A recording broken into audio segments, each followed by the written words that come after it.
రామాయణాన్ని మళ్ళా 15వ శతాబ్దంలో రచించింది. శ్రీనాథుడు కాలం ఇది. సరే, మన కవుల కాల నిర్ణయం విషయంలో కొంచెం అటు ఇటు అభిప్రాయాలు చాలా ఉన్నప్పటికీ మొత్తం మీద నిర్ణయించిన విధానం అది. అప్పటికి 500 ఏళ్ల సాహిత్యం మనకుంది. అందున ఎక్కడో పల్లెటూళ్ళలో కుమ్మర కులంలో పుట్టినటువంటి ఒక స్త్రీ, అందున వితంతువు, ఇటువంటి కావ్యాన్ని చేపట్టడం చాలా ధైర్యంతో కూడుకున్న పని. అప్పటికే మనకి ఎర్రాప్రగడ రామాయణం ఉంది, ఇంకా ఇతర కవులు కొంతమంది రామాయణాలు రాశారు, రంగనాథ రామాయణం ఉంది. ఇన్ని జనంలోకి వ్యాపించినప్పుడు నా రామాయణం ఎవరు చదువుతారు, ఎందుకు రాయడం అనేటువంటి అధైర్యానికి లోను కాకుండా, రాముడు నాకు రాయమని చెబుతున్నాడు, నా ఆత్మ ప్రేరేపిస్తోంది, నేను చేస్తాను, జనంలోకి వెళ్ళే విధంగా వెడుతుంది, అవసరమైన వాడు తీసుకెడతారు అనేటువంటి విశ్వాసంతో ఆ తల్లి రాయబట్టి, అది 15వ శతాబ్ది అయితే ఇది 21వ శతాబ్ది. 600 ఏళ్ల తర్వాత కూడా మొల్ల రామాయణాన్ని చెప్పడానికి పండితులు ఉన్నారు, వినడానికి వ్యక్తులు ఉన్నారు అని అనపర్తి పట్టణం రుజువు చేసి, మన కావ్య సంపదని పోగొట్టుకుందుకు మనం సిద్ధంగా లేము. అది అమూల్యమైన సంపదగా మనం భావిస్తున్నాం. ఇంకా ఇంకా ఇంకా మరుగున పడిపోయినటువంటి తెలుగు కావ్యాలు చాలా ఉన్నాయి. అవన్నీ చెప్పమని ఎంతోమంది నన్ను అడుగుతున్నారు. నేను కూడా భగవంతుడి దేవాల చాలా కావ్యాలని చదివి ఉండడం వల్ల ఒక్కోసారి నాకు అనిపిస్తుంది, చెప్పకపోతే ఇవన్నీ జనంలోకి ఎలా పెడతా, ఎందుకు చదివాం మనం, కేవలం మనం బాగుపడడానికేనా, మనం గ్రహించడానికేనా? అందరూ అన్ని గ్రంథాలు చదవలేరు కదా, కనీసం కొన్ని పద్యాలైనా వాళ్ళలోకి తీసుకెడితే ఈ సాహిత్యం ఇంత ఉన్నతమైందన్నమాట అని విషయం అర్థమవుతుంది. అందున ఇవాళ సమాజం ఉన్న పరిస్థితుల్లో సాహిత్యం, సంగీతం ఈ రెండూ కూడా మనకు అనేక రకాల ఆందోళనని దూరం చేస్తాయండి. మన పిల్లలకి, యువతరానికి ప్రధానంగా మనం చెప్పాలి. ఇవాళ ఆత్మహత్యలు చేసుకుంటున్న వాళ్ళు ఎవరినైనా సరే మీరు చేసుకున్నప్పుడు రాసిన ఉత్తరాన్ని చూడండి, వాళ్ళ పరిస్థితిని మీరు ఆలోచించండి, ఎందుకు చేసుకున్నాడని. అంత బలీయమైన కారణాలు ఏం కనపడ్డదు. పూర్వకాలం నిజంగా ఇదే కారణమైతే, పూర్వకాలం ఇక్కడ కూర్చున్న వాళ్ళు అందరి యొక్క తల్లిదండ్రులు, పెద్దవాళ్ళు, ఇక్కడ 50 ఏళ్ల వాళ్ళు చాలామంది కనపడుతున్నారు. కాబట్టి మీ అందరి తల్లిదండ్రులు కూడా వాళ్ళకి ఎదురైన కష్టాలకు వాళ్ళు ఆత్మహత్యలు చేసుకుంటే జీవితంలో 10-15 సార్లు చేసుకోవాలి, ఓసారి కాదు, 10-15 సార్లు అన్ని కష్టాలు. ఇవాళ రామచంద్రమూర్తి కష్టాలు కూడా చూస్తాం మనం. వాళ్ళెవరూ చేసుకోలేదు. రామాయణ భారత కథల నుంచి మనం నేర్చుకోవలసింది అది. ఒక చిన్ని కష్టానికి బెదిరిపోయి దానికి ఇంకేవో జోడించేసుకుని, ఏడాది క్రితం వచ్చింది, అంతకుముందు క్రితం వచ్చింది, ఇవన్నీ జోడించేసుకుని ఇక అక్కడి నుంచి జాతకంలో ఏదో తేడా ఉందనుకుని ఇక అక్కడి నుంచి మనస్సు బలహీన పడిపోవడం, ఇక అక్కడి నుంచి రకరకాల అల్పపీడనం ఉన్న చోటే వాయుగుండం వస్తుందని మనస్సు బలహీనపడగానే మొత్తం వచ్చేస్తారు. అందరూ కూడా రకరకాల నమ్మకాలు ప్రేరేపించే వాళ్ళందరూ వచ్చేస్తారు. జాతకం బాగోలేదని ఒకడొస్తాడు, ముహూర్తం బాగోలేదని ఒకడొస్తాడు, నువ్వు కట్టిన ఇల్లు కిటికీ బాగోలేదు, కిటికీతో కాదు ఇల్లు కూలగొట్టేమని ఇంకోటి వస్తాడు. అసలు ఇందులో ఈ జీవితంలో తగిలిన ఈ దెబ్బకి, ఆ కిటికీకి లేదా ఆ సింహద్వారానికి సంబంధం ఏమిటో తెలియదు. అది అంతే అంటాడు, అంతే. మనం ఏదో నమ్మకంతో కట్టిన ఇల్లు కూలగొట్టేస్తాం, ఏదో జరిగింది అనుకుంటాం. మరి రామచంద్రమూర్తికి వచ్చిన కష్టాల్లో ఆయన ఎలా ప్రవర్తించాడో చూద్దాం. దేవతల నుంచి మనం గ్రహించవలసింది అది. రాముడిని పూజన చేస్తే మనకు ఏదో వస్తుంది, నేను 100 కొబ్బరికాయలు కొడతా, 100 దండలు వేస్తా, ఈ మెగా కార్యక్రమాలు అంటే ఈ మెగా కార్యక్రమాలకి భగవంతుడు ఎప్పుడు సంతోషించాడు. నాకు అక్కర్లేదు రాబోయే ఇవన్నీ అంటాడు. ఎవడు కొట్టమన్నాడు నేను, నాకు ఎందుకు ఇది? ఆయన సంతోషించే దానికి కాదు, నేను అవతరించాను కదా నీ కోసం, నేనే ఎన్నో కష్టాలు పడ్డాను కదా, వాటికి నేను ఎక్కడ మనస్సు బలహీనపడినా కూడా బాధపడ్డానేమో, గురువులను అడిగానేమో, తెలుసుకున్నానేమో, కానీ ఆత్మహత్య చేసుకోలేదే, లేదు గుడి నమ్మకాలు పెట్టుకోలేదే, దీన్ని ఏదో చేస్తే ఈ కష్టాలు పోతాయని దాన్ని భరించి సహించేటువంటి ప్రయత్నం చేశాను. నా గుళ్ళోకి వస్తున్నావు, నాకు దగ్గర జ్యోతి ప్రజ్వలన చేస్తున్నావు, నాకు దండం పెడుతున్నావు, నీ జీవితంలో వచ్చినటువంటి కష్టాలను నువ్వు ఎందుకు సహించలేవు, కొద్ది కాలమైనా సరే అని రామచంద్రమూర్తి తన కథ ద్వారానే మనని ప్రశ్నిస్తున్నాడు, సీతమ్మతో సహా. అందుకే నిన్న మనం అసలు మానవ జీవితంలో ఉండే సుఖ దుఃఖాలు ఎలా ఉంటాయో సమన్వయం చేసుకుంటూ సీతాదేవి యొక్క అవయవ వర్ణన రూపంలో మొల్ల రాసిన పద్యాన్ని గురించి చెప్పుకున్నాం. ఏ అవయవాన్ని ఆవిడ వర్ణించిన విధానం చూసినా సరే పరస్పర శత్రువులే ఉన్నాయి, పోలికలు కదా. షట్పదంబులపైకి సంపెంగ పువ్వుల జలజాతములపైకి చందమామ, అమ్మవారి శరీరంలో ఒక అవయవం తుమ్మెదల్లా ఉంటాయి. ఇంకా ఎలా ఉంటాయి? ముంగురులు తుమ్మెదల్లా ఉంటాయి, నల్లగా రెక్కలతో తుమ్మెదల్లా ఉంటాయి. ఇలా గిరిజాలుగా ఉంటాయి, తుమ్మెదలు అలాగే ఉంటాయి. అందుకని ముంగురుళ్ళు తుమ్మెదలతో పోలుస్తారు. అలక అంటే ముంగురుడి ఈ ముందు ఇలా గండ్రంగా తిరుగుతూ ఉంటాయి. ఎంత దువ్వుకున్నా అవి లోపలికి వెళ్ళవు, ముందు పడుతూ ఉంటాయి. అవి అలా వదిలేయడమే అందంగా ఉంటుంది. వాటిని తుమ్మెదలతో పోలుస్తారు. పక్కనే ఉంది ముక్కుని సంపెంగ పువ్వుతో పోలుస్తారు. తుమ్మెదలకి సంపెంగ పువ్వుకి పడదు కదా అంది. మరి పడనివి రెండు ఒకచోట ఎలా ఉంటున్నాయి అంటే అదే భగవంతుడండి, సీతాదేవి కాబట్టి ఉంటున్నాయండి. భగవద్భక్తి మన మనస్సులో ఉంటే, విశ్వమంతా ఒక్కటే అన్న భావన ఉంటే ఎవరితోనైనా మనం సర్దుకోగలం. ఎంత ప్రబల శత్రువుతోనైనా మనం సర్దుకోగలం. మనకు శత్రుత్వాలు, మిత్రత్వాలు, రాజకీయాలు, విభేదాలు, సైద్ధాంతిక భేదాలు, వ్యక్తిగతమైన భేదాలు ఎలా ఉన్నాయేనండి, ఎలా ఉన్నా సరే మన సంస్కృతి ఏం బోధిస్తోంది అంటే అరావప్యుచితం కార్యం ఆతిథ్యం గృహమాగతే. నీకు బద్ధశత్రువైన వాడు నీ ఇంటికి వచ్చినా సరే ముందు తలుపు తీసి మంచినీళ్ళి, తర్వాత విషయాలు మిగిలినవన్నీ అన్నారు. అది భారతీయ సంస్కృతి. అరావపి ఉచితం కార్యం ఆతిథ్యం గృహమాగతే. ఎంత శత్రువైనా సరే నీ ఇంటికి వచ్చాడు, ముందు మంచినీళ్ళి, తలుపు తీసి మంచినీళ్ళి, తర్వాత మాట్లాడి మిగిలిన ఉంటాయి. మన గోదావరి జిల్లాలో దానానికి బాగా ప్రసిద్ధి చెందినటువంటి మహారాజు ఉండేవాడు ఒక ఆయన, చింతలపాటి వరప్రసాద మూర్తిరాజు గారిని మహానుభావుడు. 1800 ఎకరాల భూమి అమ్మేసి ఉభయ గోదావరి జిల్లాల్లో 64 పాఠశాలలు పెట్టాడు. ఆయన మొహమాటం లేకుండా చెబుతున్న, ఆ రాజుగారు లేకపోతే నాకు చదువు లేదు, నేను ఆయన పాఠశాలలో చదువుకున్నాను. తాడేపల్లిగూడెం దగ్గర కాశీపాడులో కెనడీ హై స్కూల్ అని పెట్టాడు. నేను సరిగ్గా ప్రాథమిక విద్య ముగించే సమయానికి ఆయన బడి పెట్టాడు. మా నాన్నగారు తీసుకెళ్ళి అందులో బారేసారు, చదువు వచ్చింది, లేకపోతే ఆగిపోయింది. ఆయన ఎన్ని కష్టాలు వచ్చినా సరే, ఎన్ని ఇబ్బందులు వచ్చినా, ఎంత ఆస్తి తరిగిపోతున్నా సరే ఆయన ఆ దానాన్ని అలా కొనసాగించారు.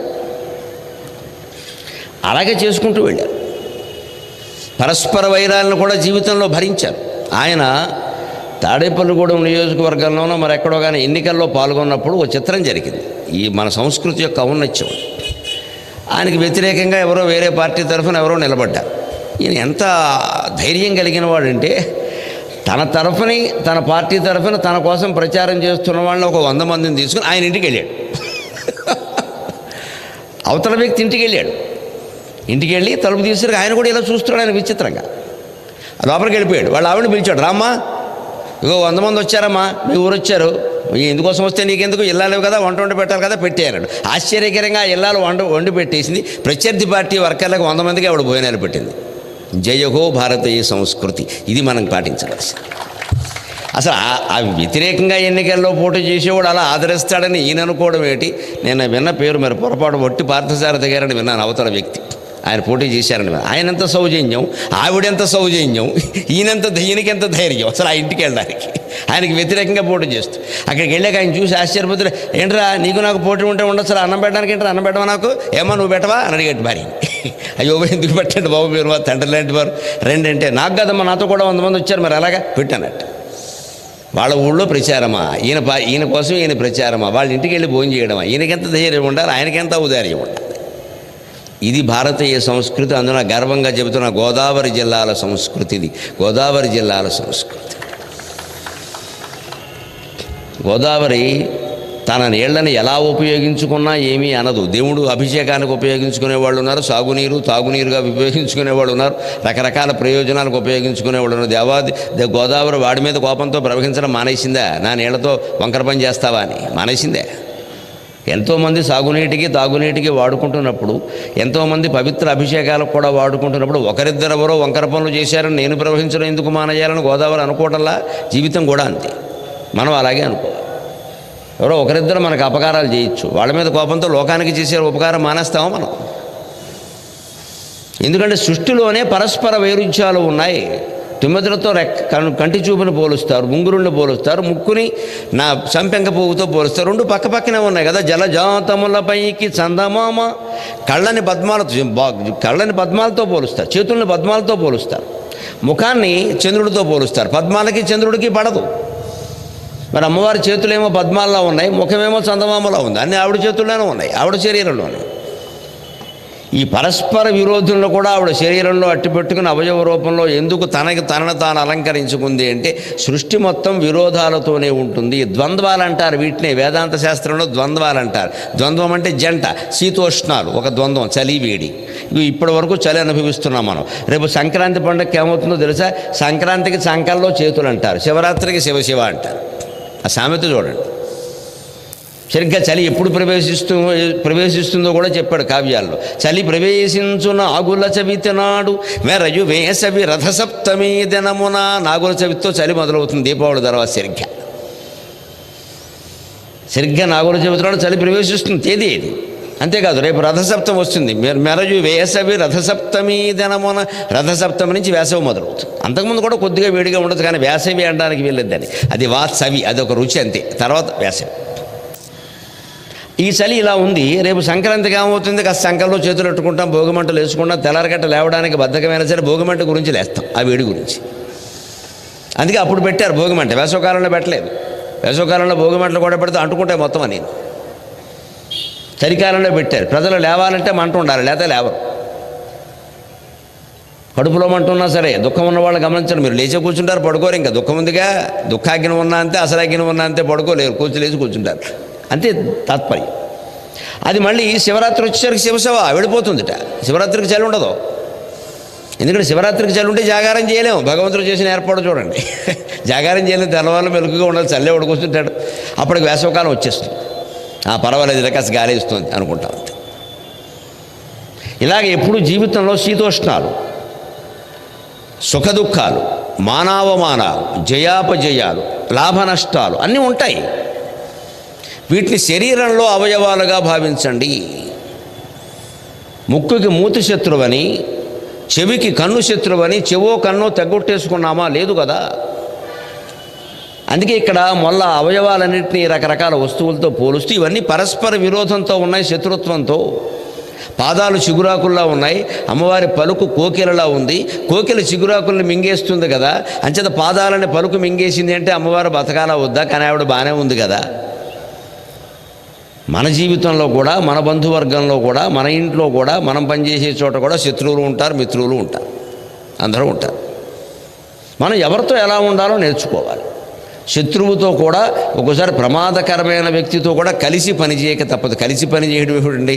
ఈ దేశంలో నిన్న మొన్నటి వరకు ఆడవాళ్ళు చాలామంది కాపరాలే చేస్తున్నారమ్మా, ఇప్పుడు కూడా చేస్తున్నారమ్మా. పరమ దుర్మార్గులతో కాపరాలు చేస్తున్నారు, అనుమానం ಇಲ್ಲ. రాక్షసులతో చేస్తున్నారు కాపరాలు. పూర్వం అయితే చాలా ఎక్కువ చూసాం. ఈ మధ్య కాస్త కంఠాలు పైకి లేస్తున్నాయి, కానీ పూర్వం లేచేవి కావు, చచ్చి పడేవారు. అలాగే ఏమనేవాడు, అనడానికి ధైర్యం ఉండేది కాదు. ఇప్పుడు ఇంకా కాస్త అన్నేనా అంటున్నారు. ఇప్పటికీ పడుతున్న వాళ్ళు ఉన్నారు, రాక్షసులతో, మామూలు వాళ్ళతో కాదు. అసలు ఆయనతో ఈవిడ గారు ఎలా కాపురం చేస్తుందని ఊళ్ళో వాళ్ళు ఆశ్చర్యపోతారు. అంతే, ఏమి వదిలేస్తాను, నిజమే ఏదో జరుగుతుంది, లేదా ప్రాణం తీసుకుంటాం. ఇంతకంటే ఇంతకంటే గొప్ప జనం వస్తుందా? పైగా ఆత్మహత్య మహాపాపం, దెయ్యమే పుడతాం. ఉపయోగం ఏమిటి? పోనీ ఈవేళ ఏదో రకరకాల సౌకర్యాలు ఉన్నాయి, దానికి ఏముంది? ఇంకేమో పోనీ విడాకులు తీసుకుంటే ఎంతకంటే ఆయన గొప్పవాడు దొరుకుతాడా? వీడికంటే వీడు పెనమైతే వాడు పొయ్యి అవుతాడు. పెనమేనయ్యాం, ఓసారి అటు ఇటు తిప్పుతారు. పొయ్యిలో పడ్డాక చేసేది బుడిదైపోవడమే. వాడు చక్కగా చెబుతాడు మాటలు. విడిపోయే వాళ్ళందరికీ, భార్యలకైనా భర్తలకైనా విడిపోవాలనిపించినప్పుడు ఈ మాట గుర్తు చేసుకోండి, విడిపోవాలని అనిపించదు. సరిగ్గా మనం ఇంట్లో కలహాలు ఉన్నాయి, భార్యాభర్తల మధ్యలో తేడాలు ఉన్నాయి అన్నప్పుడు వెంటనే ఈ ఆడదానికి ఎవడో మొగాడు తయారైపోతారండి. పక్క ఆఫీసులో పనిచేసేవాడు, పక్కింటి వాడు, ఏదో మొత్తం వ్యాపార సంబంధాలు ఉన్నవాడు తయారై అసలు ఇంక స్త్రీ స్వేచ్ఛ గురించి ఇక తెలంగాణ కూడా మాట్లాడండి, అంత గట్టిగా మాట్లాడతాడు వాడు. వాడి పెళ్ళని అడిగితే తెలుస్తుంది వాడు ఏమి స్వేచ్ఛ ఇచ్చాడు అక్కడ. వీడు చలన నవలనేది చదివేసినట్టు మాట్లాడతాడు ఇక్కడ. అది పాపం ఈవిడ ఆ మాటలకు పడిపోతుంది. చంపేస్తున్నాడు ఇక్కడ మొగుడు, వాడు ఎవడో బాగా చూస్తాడని చెప్పి అంతే. ఇంక మనసులో వంకర ఆలోచన ప్రవేశించింది. పొరపాటున ఏమైనా ఇక్కడ సంబంధం తెగి అక్కడ ఏర్పడిందా, వాడు 6 నెలలకు మొదలు పెట్టేస్తాడు దండకం. వాడు ఏదో చేయకపోతే నేను ఎందుకు ఏడుపడు అంటాడు. ఆకర్షణ కోసం మాట్లాడతారు, మగవాళ్ళైనా అంతే, ఆడవాళ్ళైనా అంతే. దీని విషయంలోనే మనం జాగ్రత్తగా ఉండాలి. అందుకే సీతాదేవి అవయవాలను వర్ణిస్తూ మొల్ల మనకిస్తున్న సందేశం ఏమిటంటే, పరస్పర విరోధాలు శరీరంలోనే ఉన్నాయి. శరీరాలతో నిర్మితమైన సృష్టిలో ఉండవా, నీ జీవితంలో ఉండవా? ఆ విరోధాలను నువ్వే సమన్వయం చేసుకుని జీవితాన్ని అలంకరింప చేసుకోవాలి, కానీ వదిలేస్తానంటే ఎలాగా, మధ్యలో మానేస్తానంటే ఎలాగా అంటూ. అందుకే ఇంత అవగాహన కలిగినటువంటి సీతాదేవి అపహరణ జరిగినప్పుడు రామచంద్రమూర్తి ఎంత విరహం అనుభవించాడో మొల్ల వర్ణిస్తూ. భార్యాభర్తల మధ్యలో విరహ వేదన అనేది ఎలా ఉంటుందంటే, మధురమైన సంబంధం ఉన్నప్పుడే విరహం అనేది ఉంటుంది. వెళ్ళిపోతే బాగుండు, వదిలిపెట్టేస్తే బాగుండు అంటే విరహమే ఉంది, సంతోషమే ఉంటుంది. ఇక్కడ పార్టీ ఇచ్చేస్తాడు వెంటనే చెప్పడు. కానీ కొంతమందికి భార్య పుట్టింటికి వెళితే ఆనందం, ఎందుకంటే అమ్మాయ గోదరింద్ర గొడవ 10 రోజుల వరకు రావద్దని నేనే చెప్పానంటాడు. మన వాడికి వ్యవహారాలు వేరే. అందుకని పెళ్ళాం పుట్టింటికి వెళితే నువ్వు సినిమాయే వచ్చింది ఏకంగా. అది ఈయనకు శుభ్రంగా దసరా పండగ. ఒకసారి ఇప్పుడు ఫోన్లు ఉన్నాయి కదా, అందుకని పొద్దున్న మధ్యాహ్నం ఫోన్ చేస్తుంటే ఆ ఇళ్ళలో ఆనందం చేస్తుంది అమాయకంగా. ఆయన పొద్దున్న సాయంత్రం ఫోన్ ఒక్కటి నీకు చేస్తున్నారమ్మా, చాలా వ్యవహారాలు చాలా నడిపిస్తున్నారు, నీకు తెలియదు. ఫోన్ ఒకటే నీకు చేస్తున్నారు అమాయకురాల. ఫోన్ చేసినంత మాత్రం నమ్మే కల. నాకు ఫోన్ చేయకుండా ఆయన ఉండలేరు. ఇంత అమాయకులు ఇంకెవరు ఉండరు ఇక్కడ. అంతే. అదే మరి కొంతమందిని చూస్తే అసలు ఒక్క 10 నిమిషాల ఎడబాటు కూడా వాళ్ళు భరించలేరండి. అది ఆధారపడడం కావచ్చు, ప్రేమ కావచ్చు, అనుబంధం కావచ్చు, ఏదైనా కావచ్చు. దంపతుల మధ్య అటువంటి అనుబంధం ఉంటే అప్పుడు విరహం భరించలేనట్టుగా ఉంటుంది. ప్రతిదీ గుర్తొస్తూ ఉంటుంది. ఒక పూట మనకంటే విడిగా వేరుగా ఉన్నా సరే ఆ ఇల్లాలు గుర్తొస్తుంది. గుర్తొచ్చింది అంటే ప్రేమ ఉన్నట్లు లెక్క. అందుకే ఆడవాళ్ళు చాలా పరీక్షగా మర్నాడు భర్త ఫోన్ చేసినప్పుడు ఊళ్ళో లేకపోతే నేను గుర్తొచ్చానా అని అడుగుతారు. అనుభవం మీద చెబుతున్నా, గుర్తొచ్చారనే చెప్పాలి, వేరే మాట్లాడకూడదు. పై ఊళ్ళో ఉన్నప్పుడు ఎవరింట్లో మనకి ఎంత అమృతప్రాయమైన భోజనం పెట్టినా సరే ఇంటి దగ్గర భార్య ఫోన్ చేసి, ఏమండి ఎక్కడో ఉన్నారు ఈవేళ, భోజనం ఎలా ఉంది అంటే, ఏదో తిన్నా నువ్వు పెట్టినట్టు పెడతారా అనాలి. అంతేగాని బ్రహ్మాండంగా ఉందని చెప్పకూడదు, కొంపలు అంటుకుపోతాయి. దీన్ని లౌక్యం అంటారు. ఊళ్ళూళ్ళు తిరుగుతుంటే అనుభవం మీద వస్తుంది ఇదంతా. బ్రహ్మాండంగా ఉంది, ఏమిటో మన ఇంట్లో కూడా ఎప్పుడు అయితే అక్కడే మకాం పట్టండి, ఇక్కడికి రావడం ఎందుకంటారు. ఇప్పుడు రోజు పెట్టేది వాళ్ళ వీళ్ళ, అనవసరంగా ఖాతా పాడు చేసుకోవడం. కానీ అలాగని ఇక్కడ ఏమిటో మా ఇంట్లో ఉన్నట్టుగా లేదండి అని అనకూడదు. వీళ్ళు బాధపడరు, పెట్టిన వాళ్ళు. ఇక్కడ ఎలా ఉందో లేదు చెప్పచ్చు, బాగుందిగా, చక్కగా పెట్టారండి, మా ఇంట్లో కూడా ఎప్పుడు ఇలా లేదని ఇక్కడ అనొచ్చు. కానీ ఈ మాట అక్కడికి వెళ్ళకుండా జాగ్రత్త పడాలి, మళ్ళీ వాట్సాప్లో వెళ్ళిపోకూడదు. అది ఇంతే జీవితం ఇది. అంతేగాని ఇందులో ఎవరిని అనవలసిన పని లేదు. ఒక పూట ఎక్కడో తిని మెచ్చుకున్నంత మాత్రాన్ని నా మీద వేరే అభిప్రాయం ఏర్పడుతున్న భార్య అనుకోవడం ఎందుకు కానీ అనుకుంటారు, సహజం అదంతే. తాను చేసిందే బాగుండాలి, తాను పెట్టిందే బాగుండాలి, తన దగ్గరే ఉండాలి, ఇలా సహజం ఏదో అవు అని అంటే అయిపోయాయి. ఏముంది, అప్పుడే విరహవేదన కూడా తీయగా. అందుకే ఇప్పుడు రామచంద్రమూర్తి సీతాపహరణం తర్వాత విరహవేదనకి లోనై ఎలా గుర్తు చేసుకుంటున్నాడో, అరణ్యంలో తిరుగుతూ కిష్కింధకాండలో కూడా ఎలా గుర్తు చేసుకుంటున్నాడో మళ్ళీ వర్ణిస్తోంది చాలా విచిత్రంగా. వనజక్షి నినుగోడి వర్తింప అతి ఘోరవనములు శృంగారవనములవును. సీతా, నీవు లేకుండా నాకు ఒక్కరోజు గడవడమేనా సాధ్యమేనా? నన్ను విడిచిపెట్టి ఎలా వెళ్ళగలిగావు? ప్రాణమేనా వదిలేస్తావుగా, నన్ను విడిచిపెట్టవే, ఎలా వెళ్ళగలిగావు? వనజక్షి నినుగూడి వర్తింప అతి ఘోర వనములు శృంగారవనములౌను. పడతి నీతో గూడి పవళింప కర్కశ శయ్యలు పువ్వుల శయ్యలగును. కలకంటి నీ చేతి కందమూలాది భోజనములు మధుర భోజనములగును.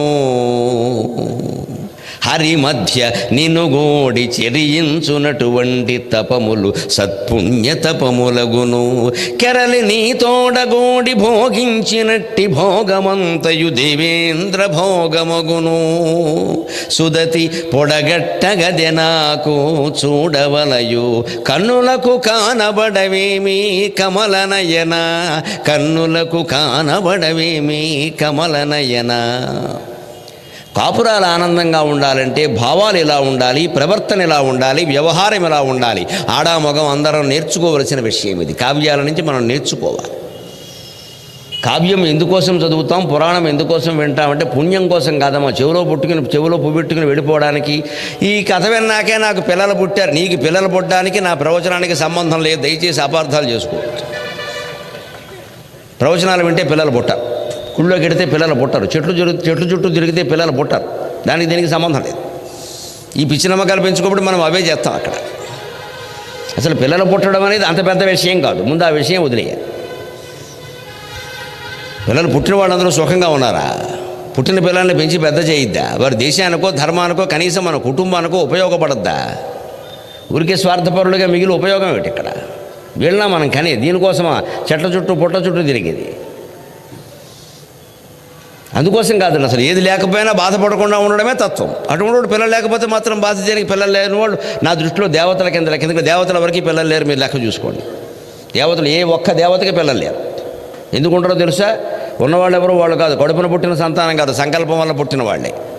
కుమారస్వామి, వినాయకుడు, శివపార్వతులకైనా, మన్మధుడు, బ్రహ్మదేవుడు, లక్ష్మీనారాయణుడికైనా సంకల్పం వల్ల పుట్టిన వాళ్లే తప్ప కడుపున పోసి కన్నవాళ్ళు కాదు. దేవతలకి గర్భనరకం అనేది లేదు. పురాణ ప్రసిద్ధమైన విషయం అది. ఏ ఒక్క దేవుడు కూడా, ఏ ఒక్క దేవత కూడా కడుపున మోసి పిల్లల్ని కనదు. సీతాదేవి కూడా భూమిలోనే దొరికింది, గమనించండి. జనకరాజు భార్య కడుపున కనలేదు ఆవిడ్ని. లక్ష్మీదేవికి గర్భనరకం లేదు. వాళ్ళు అలా పుట్టారు, అసలు అలా దొరుకుతారంతే ఎక్కడో వచ్చాడు. గోదాదేవి భూదేవి అంశగా చెబుతారు. ఆవిడ భూమిలోనే దొరికింది విష్ణు చిత్తుడికి. ఏ తల్లి కడుపులో పడలేదు ఆవిడ, పడరు వాళ్ళు. ఎందుకు దేవతలు పిల్లల్ని కనరు మనకు మళ్ళీ అంటే, మనం ఇద్దరు పిల్లల్ని కన్నా 200 కోట్లు ఇచ్చినా ఈ సన్నాసులకు సరిపోవట్లేదు ఇక్కడ. ఇంకా మా బాబు ఇవ్వలా, మా బాబు ఇవ్వలా. కనీసం తండ్రి కూడా అండు బాబు అంటాడు. ఎందుకని హక్కుగా భావిస్తాడు అక్కడ. నా హక్కు ఇది, నాకు ఇవ్వకపోతే ఎవరికి ఇస్తావు, ఇలా మాట్లాడతాడు. అదే మనం ఊళ్ళో వాడు ఎవరికో దానం ఇచ్చామనుకో మాట్లాడతారండి. అలాగా 5,000 ఇస్తే 3,000 ఇస్తే కృతజ్ఞతలు ధన్యవాదాలు చెప్తారే. 5,000 కాదమ్మా, 5,000 కోట్లు ఇచ్చిన కొడుకు కృతజ్ఞతలు చెప్పడు. ఇవ్వకేం చేస్తామంటాడు. ఇదే మనం గ్రహించాలి. ఎంత ఇచ్చినా తల్లిదండ్రుల దగ్గర హక్కుగా భావిస్తారు. హక్కుగా భావించే చోట ఎంత ఉన్నా సరిపోదు. నాకు ఇంకా కావాలి అనుకునే చోట ఎంత ఉన్నా సరిపోదు. ఇది చాలు, నాకు ఉన్నదే చాలు అన్న చోట ఎంత ఉన్నా బాగానే ఉంటుంది. లోకంలో పేదవాడు అంటారు, దరిద్రుడు అంటారు. పేదవాడంటే సహజంగా లేనివాడు. దరిద్రుడు అంటే ఎవరో తెలుసా? ఎంత ఉన్నా చాలని వాడు. ఇప్పుడు లెక్కేసుకుందాం మనలో దరిద్రుడు ఎంతమంది ఉన్నారు. ఎంత ఉన్నా చాలని వాడు దరిద్రుడు. ఇంటూ ఆడదాని నోట కానీ మొగాడి నోట కానీ ఇదేమి సంపద అని దరిద్రపు మాట వచ్చిందంటే ఇంత దరిద్రపు మొహాలు ఇంకెవరు లేరు. వీళ్ళ మొహాలు కూడా చూడకూడదు. ఆ మాట రాకూడదు. ఉన్నది ఎందుకు సరిపోట్ల? ఇదేమి సంపద. ఏం లోటు ఉంది నీకు? తిండికి లోట, బట్టకి లోట లేదు. పక్క వాళ్ళతో పోల్చుకోవడం, తోడోళ్ళతో పోలిక, బావమరితో పోలిక, పైవాటా వాడితో పోలిక, ఆస్ట్రేలియా వాడితో కూడా పోలికే. పోల్చుకుని వాళ్ళకున్నంత మనకి. దీన్ని దరిద్రపు లక్షణం అంటారు. ఈ మాటలు మానేయాలి. ఈ మాటలు ఉంటే ఇంకాస్త దరిద్రం పట్టుకుంటాం. పేదవాడు దోషం లేదని, పేదవాడు సహజంగానే లేనివాడు. దరిద్రుడు అంటే ఎంతున్నా చాలనివాడు. పేదవాడిని మనం బాగు చేయగలం, దరిద్రుడిని ఎలా బాగు చేస్తాం? ఎంతున్నా సరిపోదు. అందుకే దరిద్రం అనే పదం తెలుగులో తిట్టు పదం ఏంది? దరిద్రపు కార్యక్రమం, దరిద్రపు మనిషి, దరిద్రపు మాటలు, దరిద్రపు సినిమా. ఇదేంటి దరిద్రపు సినిమా? ఏమిటండి? కోట్లు పెట్టి వాడు తీశాడు. వీడికి నచ్చల. ఆ దరిద్రం అనే మాట మనకి ఎందుకు నచ్చలేదు అంటే అసంతృప్తికి ప్రతీక దరిద్రం. పేదవాడిని అనుకుంటే ఏం పర్వాలా, లేదు నాకు పేదవాడిని చెప్పుకుందుకు బాధపడగల, దరిద్రుడిని ఏం చెప్పుకోలేం మనం. ఆ మాట వాడలేము. అంతే, మనం పేదవాళ్ళమైనా పర్వాలా, దరిద్రుడం కాకూడదు. అందుకని ఉన్నదంటేనే సంతృప్తిగా ఉండాలి. అందుకే సీతాదేవి వనాలకు వచ్చేసింది. భర్త వనవాసం చేస్తుంటే భార్య అంతఃపురంలో భోగాలు అనుభవిస్తుందా? అందున సీతాదేవ. అందుకే ఇప్పుడు రాముడు ఏమనుకుంటాడంటే, వనజాక్షి నినుగూడి వర్తింప అతిఘోర వనములు శృంగార వనములకు. పద్మాల లాంటి ఓ కళ్ళు కలిగిన సీత ఓర తీరాల్లో లేదు, సముద్ర తీరాల్లో లేదు. సౌందర్యం మన మనస్సులో ఉంది. నీ మనస్సు ఆనందంగా ఉంటే ప్రపంచమంతా అందంగా కనపడుతుంది. నీ మనస్సు ఆనందంగా అట్టిపెట్టుకోవాలి. అంతా మనస్సులో ఉంది. నా దేహో నచ జీవాత్మానే ఇంద్రియాణి పరంతప మన ఏవ మనుష్యాణం కారణం బంధమోక్షయో.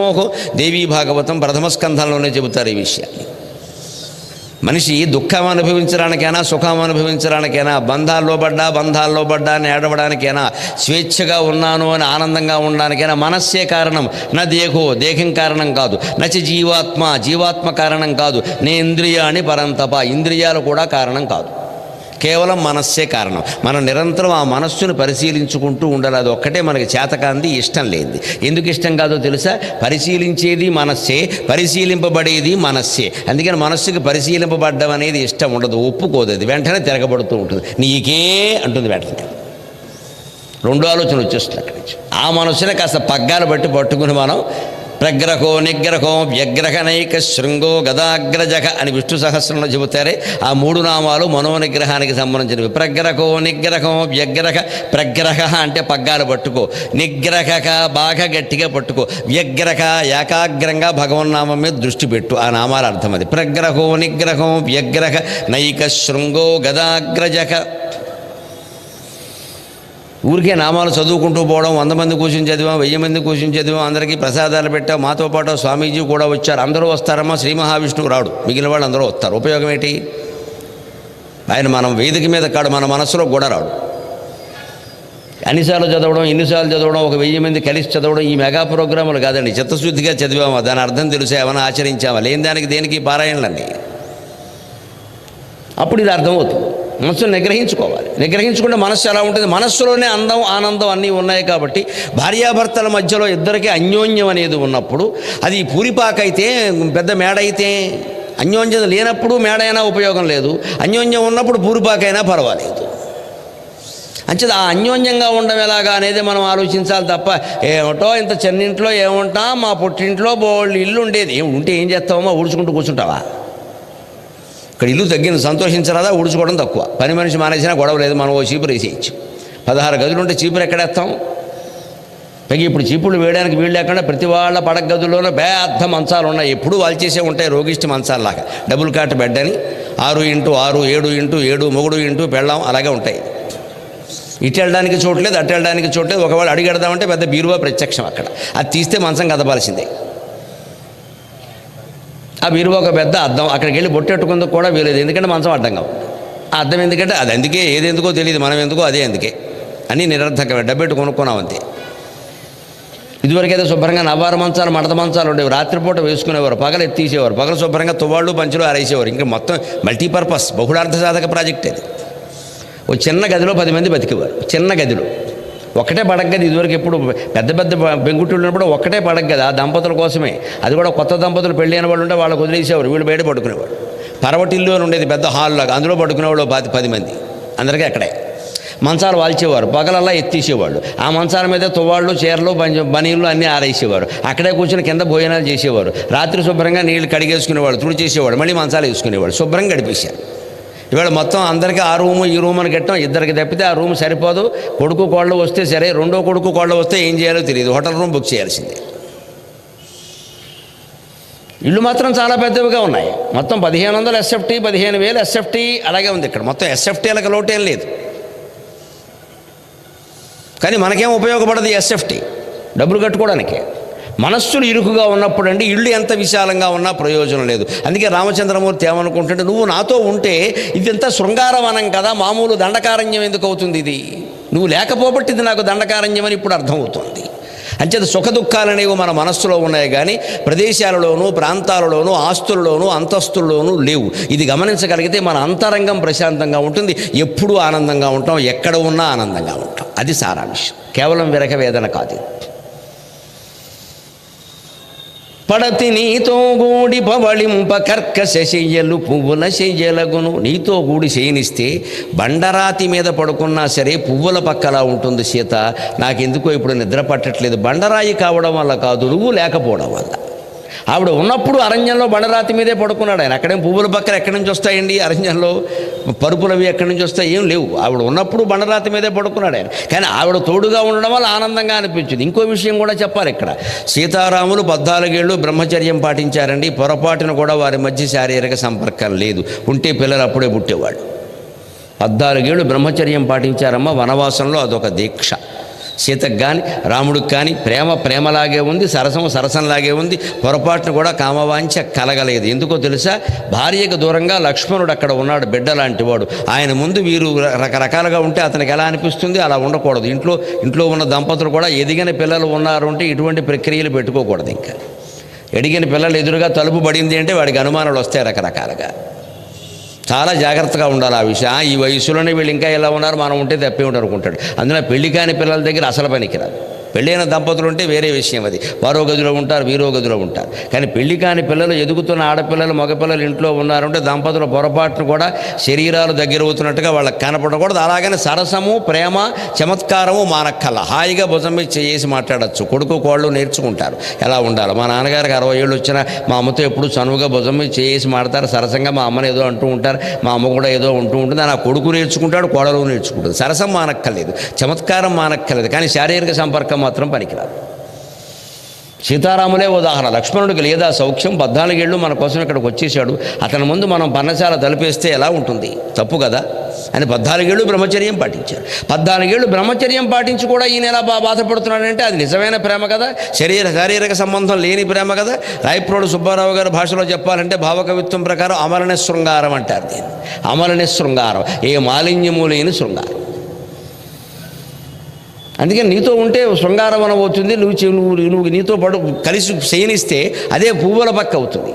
కలకంటిని చేతి కందమూలాది భోజనములు మధుర భోజనములగును. కలకంఠి మధురమైన కంఠంతో ఎన్ని పాటలు పాడేదానివి, ఎన్ని మాటలు మాట్లాడేదానివి. నీతో కలిసి భోజనం చేస్తూ నువ్వు వండితే కందమూలాది భోజనములు. కంద అంటే దుంపలు, మూలం అంటే వేళ్ళు, ఒట్టినే పచ్చి వేళ్ళు దుంపలు లాంటివి ఏదో కాస్త ఇలా వేపుడు కింద చేసి పెట్టినా ఎంత మధురంగా ఉండేదో నువ్వు ఉండడం వల్ల. ఈవేళ ఎన్ని రకాల కూరలు ఎవరు చేసి పెట్టినా నాకేమీ రుచించట్లేదని బాధపడుతున్నాడు. భార్యాభర్తల మధ్య అనుబంధం అంటే అది. హరి మధ్య నినుగోడి చెరియించునటువంటి తపములు సత్పుణ్య తపములగును. ఇద్దరూ 14 ఏళ్లలో తపస్సు కూడా చేశారండి, గమనించాలి.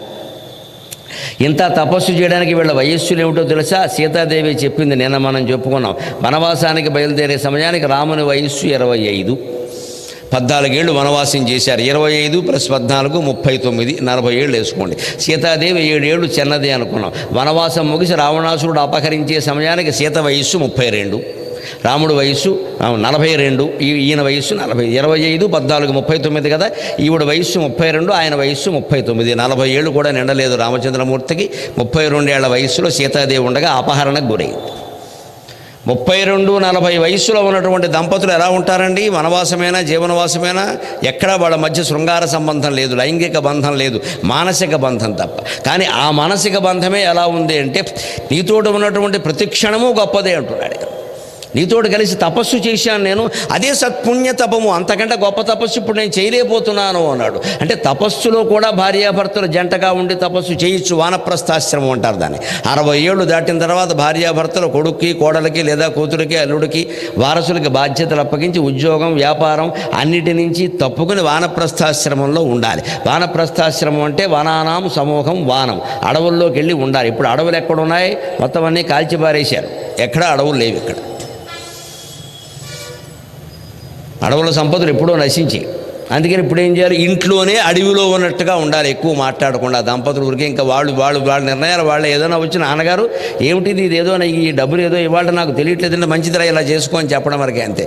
నీకేం తెలుసురా నీ తలకాయ అని వాడిని ఏదో అనడం, వాళ్ళ ఆవిడ ఎదురుగానే వాడికి మంట ఎత్తిపోతుంది అంటే ఆవిడకి అంతకంటే బాధగా ఉంటుంది.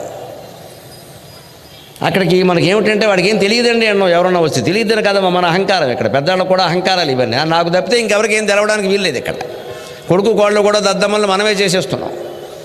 అలా కాకుండా వారికి ఇచ్చేది ఏదో ఇచ్చి చేస్తున్నాం. తేడా ఉంటే చెప్పొచ్చు, లేని దానికి ఎందుకు చెప్పడం? మనకి విశ్రాంతి దొరికిందిగా, మన గదిలో మనం ఉన్నాగా మంచి పుస్తకం చదువుకుంటూ. ఇదే వానప్రస్థం, ఎక్కడికి వెళ్ళక్కలా. వనంలోకి వెళ్ళాలని ఏం లేదు, ఇంట్లోనే. వాళ్ళకి బెత్తనం ఇచ్చేసాం, వాళ్ళు ఏదో పెడతారు, తింటారు, ఏదైనా తేడా వస్తూ చెప్తాం, పర్వాలేదు.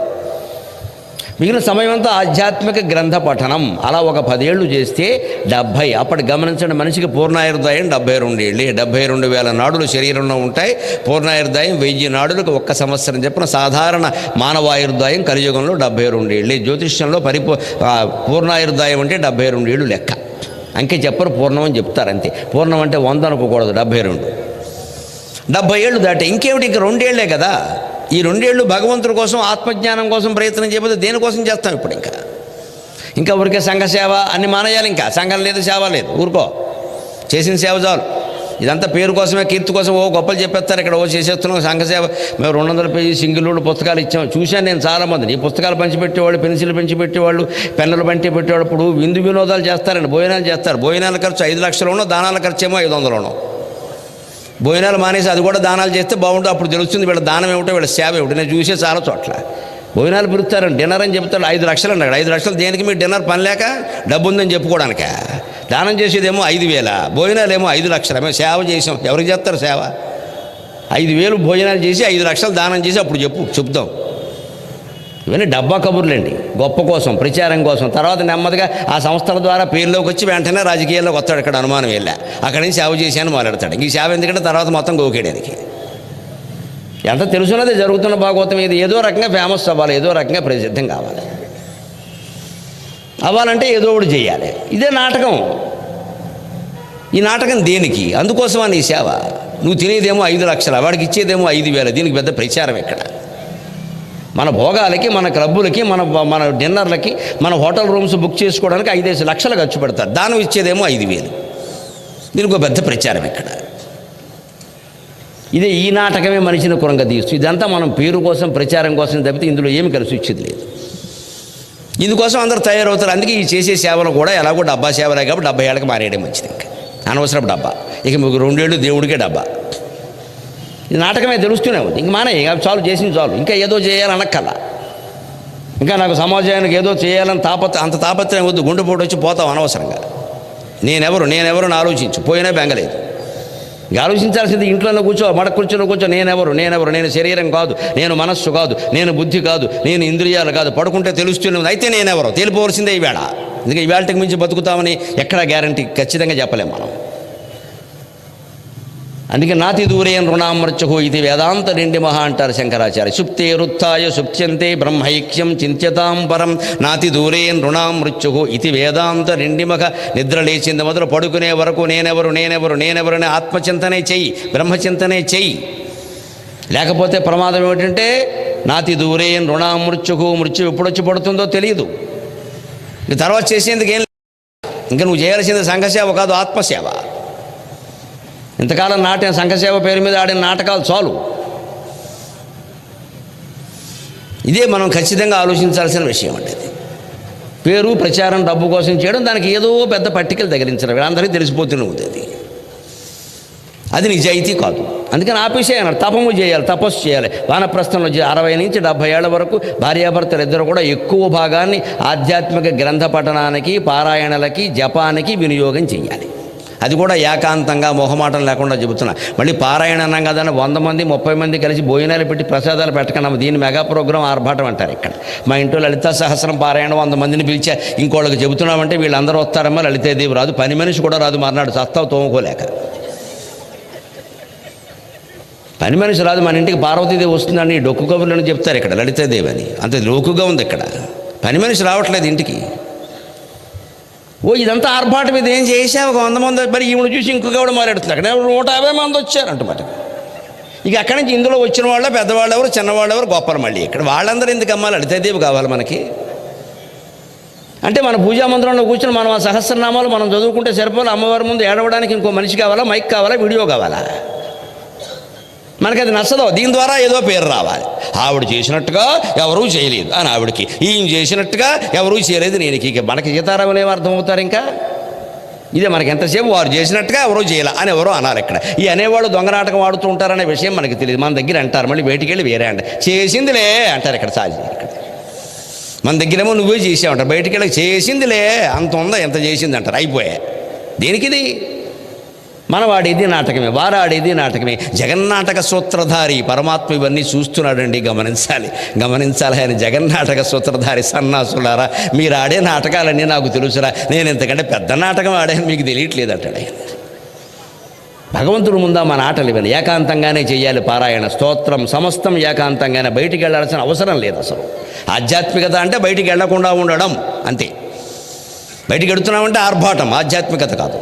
ఇంట్లో కూర్చోవాలి. అప్పుడే మన మనస్సులో మార్పు వస్తుంది. అత్తా కోడళ్ళ దగ్గర నుంచి అసెంబ్లీలో ఎమ్మెల్యేల వరకు బ్రహ్మాండంగా ఉంటారు. బ్రహ్మాండమైన మార్పు వచ్చేస్తుంది.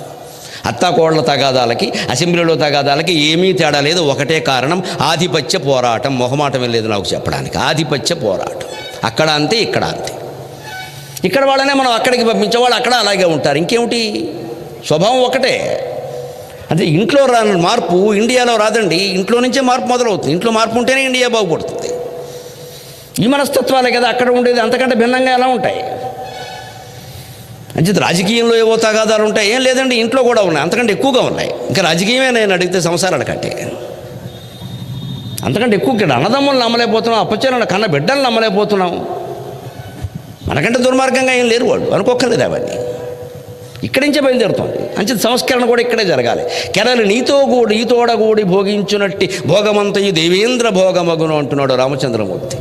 నీతో కూడి అనుభవించినటువంటి చిన్న భోగమైనా సరే, చిన్న భోగం అంటేనండి మన ఇళ్లలో చాలా తేలిగ్గా సాయంత్రం 4:30 అయ్యాక మీ దంపతులు మీ ఇంట్లో మేడ ముందు కానీ బాల్కనీలో కానీ ఇంటి ముందు కానీ ఓ పూల మొక్క దగ్గర కూర్చుని కాస్త టీ తాగండి, ఇద్దరు కూర్చుని కబుర్లు చెప్పుకుంటూ, అది చిన్న భోగం అంటే చాలమ్మా, అది చాలా గొప్ప భోగం. ఈ టీ తాగుతూ కూడా దిక్కుమాలిన ఫోను మాట్లాడక్కల, ఈ టీ మీద పడిపోయేలాగా. ఈ టీ ఎప్పుడు కూడా వతనా ఏమిటి వచ్చేది సావు, ఏదో ఫోన్ కట్టి బారేక పళ్ళంతో కలిపి టీ తాగుతుంటే టీ ఒకట సంత ఇక్కడ ఫోను.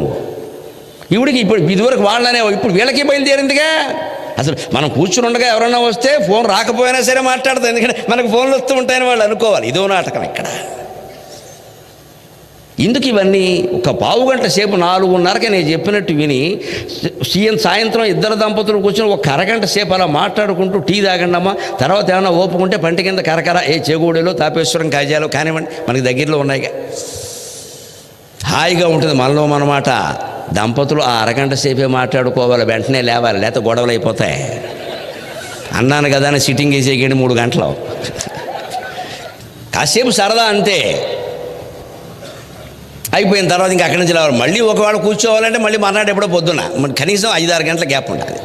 వెంటనే కూర్చున్నామంటే మీ వాళ్ళు ఏం చేశారు, మా వాళ్ళు ఏం చేశారు వచ్చేస్తాయి. నేను ఇక్కడ చాలా ప్రమాదం, అది రానివ్వకూడదు. ఆ టాపిక్ వచ్చిందంటే లేచిపోయి రాజకీయాలు మాట్లాడుకోవాలి, గొడవ లేదు, ఎన్నైనా తిట్టుకోవచ్చు. టీవీలో వస్తుంటాయి కదా, అవేవో మాట్లాడుకుంటే గొడవ లేదు, మనం బాగానే ఉంటాం, వాళ్ళు అనుకోవచ్చు. ఇంతే జీవితం ఇది.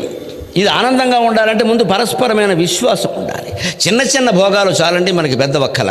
కోట్లు ఖర్చు పెట్టి ఇంద్రభవనాలు లాంటి ఇళ్ళు కట్టుకున్న వాళ్ళందరూ దంపతులు ఎవరైనా 4:30కి నేను చెప్పినట్టుగా పూల మొక్క దగ్గర కూర్చుని టీ తాగుతున్నారండి, అవకాశం ఉందా అండి? అసలు ఫోన్ మాట్లాడుతూ టీ తాగడం, గడ్డం గీసుకుంటూ టీ తాగడం అదో బతుక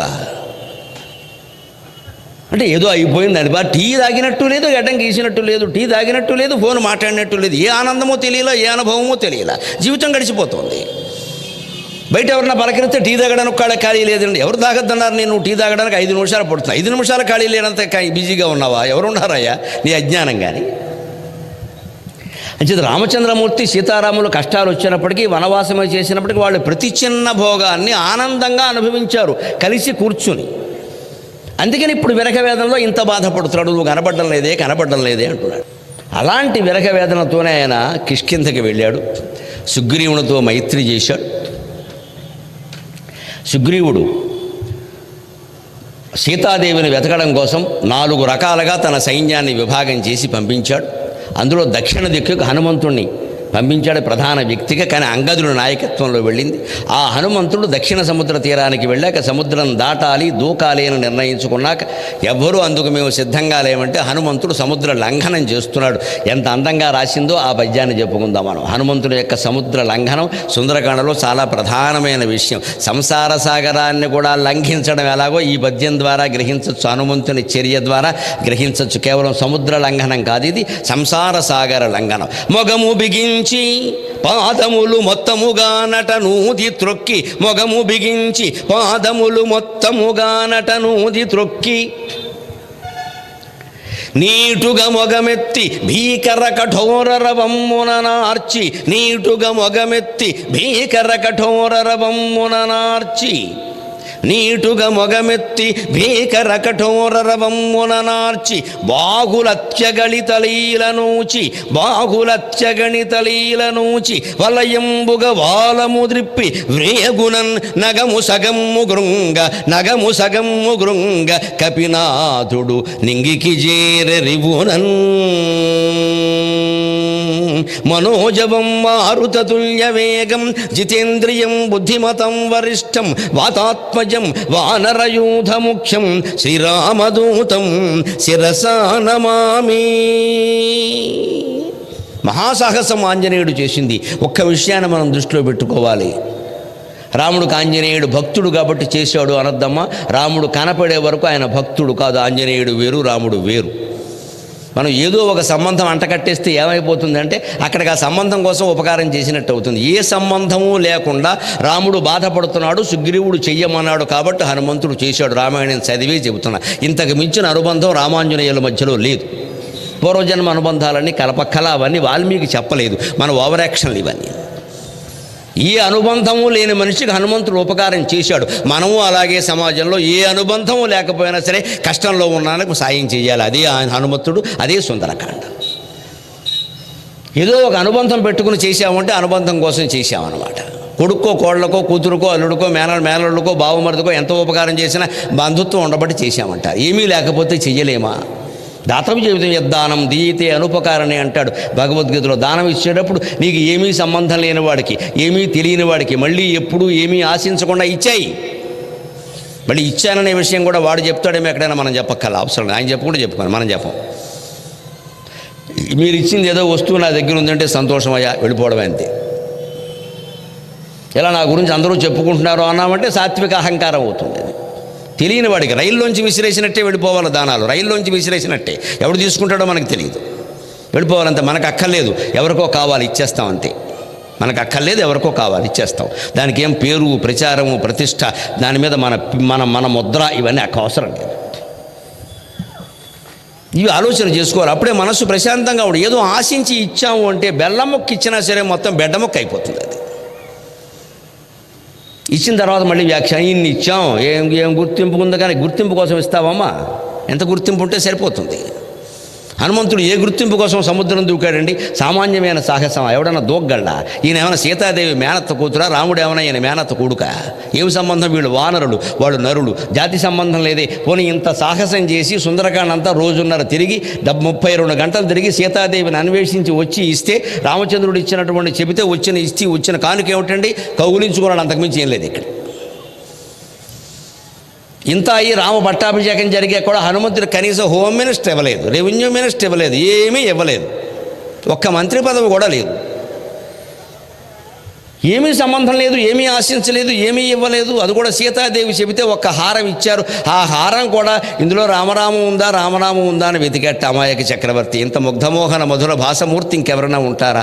ఇంత త్యాగమూర్తి ఇంకెవరైనా ఉంటారా? సుందరకాండ అందుకోసం చదవాలి. ఉద్యోగం కోసం చదివా, పెళ్లి కోసం చదివా, పిచ్చి మాటలు ప్రచారం చేయకండి అమ్మ. ఉద్యోగాల కోసం, పెళ్లి కోసం కాదు. అది సుందరకాండ జ్ఞానం కోసం, సుందరకాండ జ్ఞానం కోసం, సుందరకాండ భక్తి కోసం, సుందరకాండ జ్ఞానం కోసం, సుందరకాండ వైరాగ్యం కోసం. మన ఉద్యోగాలు పెళ్లిళ్ళ కోసం కాదు సుందరకాండ.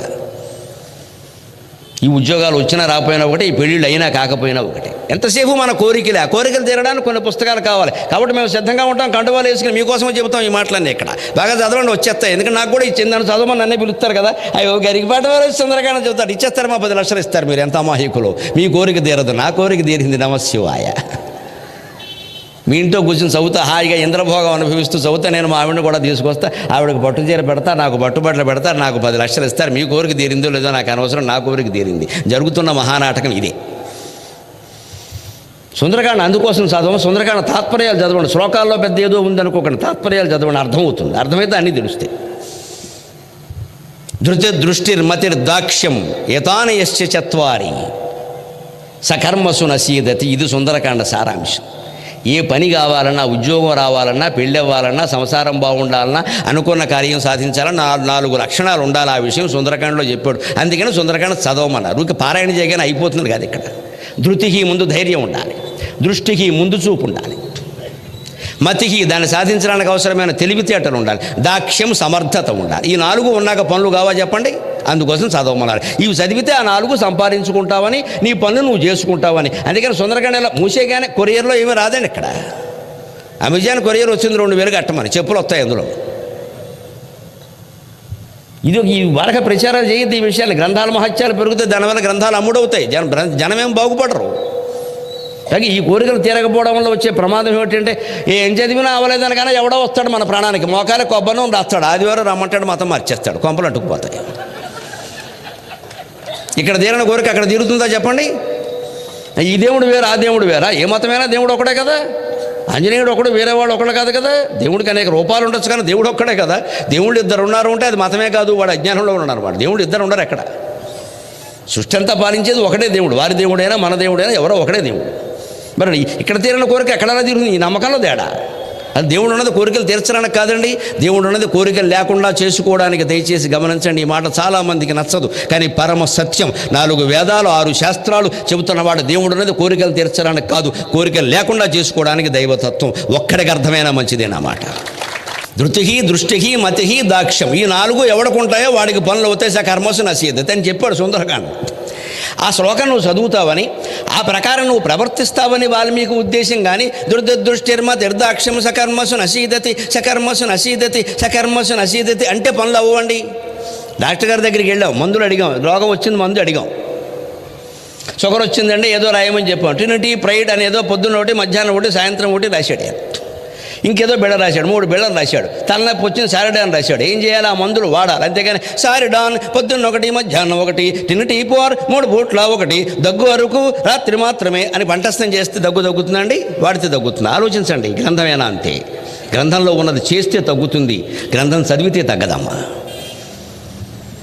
మనం కోరికలు తీరతాయని పారాయణ చేయడం, మందులు చీటీ కంఠస్థం చేయడం అంత అజ్ఞానం.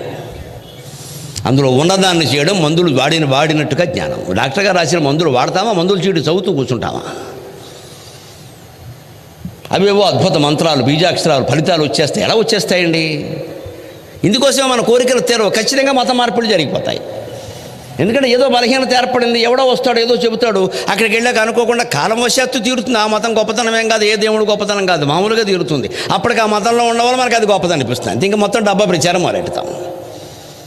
ఒకచోట తీరిన కోరికలు ఇంకో చోట తీరుతాయండి, మన నమ్మకంలో తేడా. కానీ హనుమంతుడు నిజంగా అంత సుందరకాండ వల్ల కోరికలు తీరితే, హనుమంతుడు ఏమి చేయకుండా కూర్చుని తానే కోరికలు తీర్చుకోవచ్చు కదా. సముద్రం ఎందుకు దూకడం? ఎంత సాహసం చేశాడు! మొగము బిగించి పాదములు మొత్తముగా నటను ఊది త్రొక్కి, ఇలా పాదాలు ఇలా బిగించి నేలకు అదివి పట్టాట. పైకి ఎరాలంటే అదివి పట్టద్దు. మరి హై జంపు, లాంగ్ జంపు చేసేవాళ్ళని చూడండి. పాదములు మొత్తముగా నటను ఊది త్రొక్కి నీటుగా మొగమెత్తి భీకర కఠోర రవంబుననార్చి. ఒక అతి సాహసం చేయాలంటే శరీరాన్ని, మనస్సుని, బుద్ధిని, ఇంద్రియాలని దానికి సిద్ధం చేసుకోవాలి. అప్పుడు నీ పనులు అవుతాయి. సుందరకాండ రహస్యం అది. ఏమీ సిద్ధం చేసుకోకుండా కూర్చుంటే అవో పనులు. అందుకే జో అనేదో పెద్ద అరిచెట్టాను. అదే వీటుగా కఠోర రవంబుననార్చి. అలా అరిస్తే కానీ పైకి ఎగరలేడు.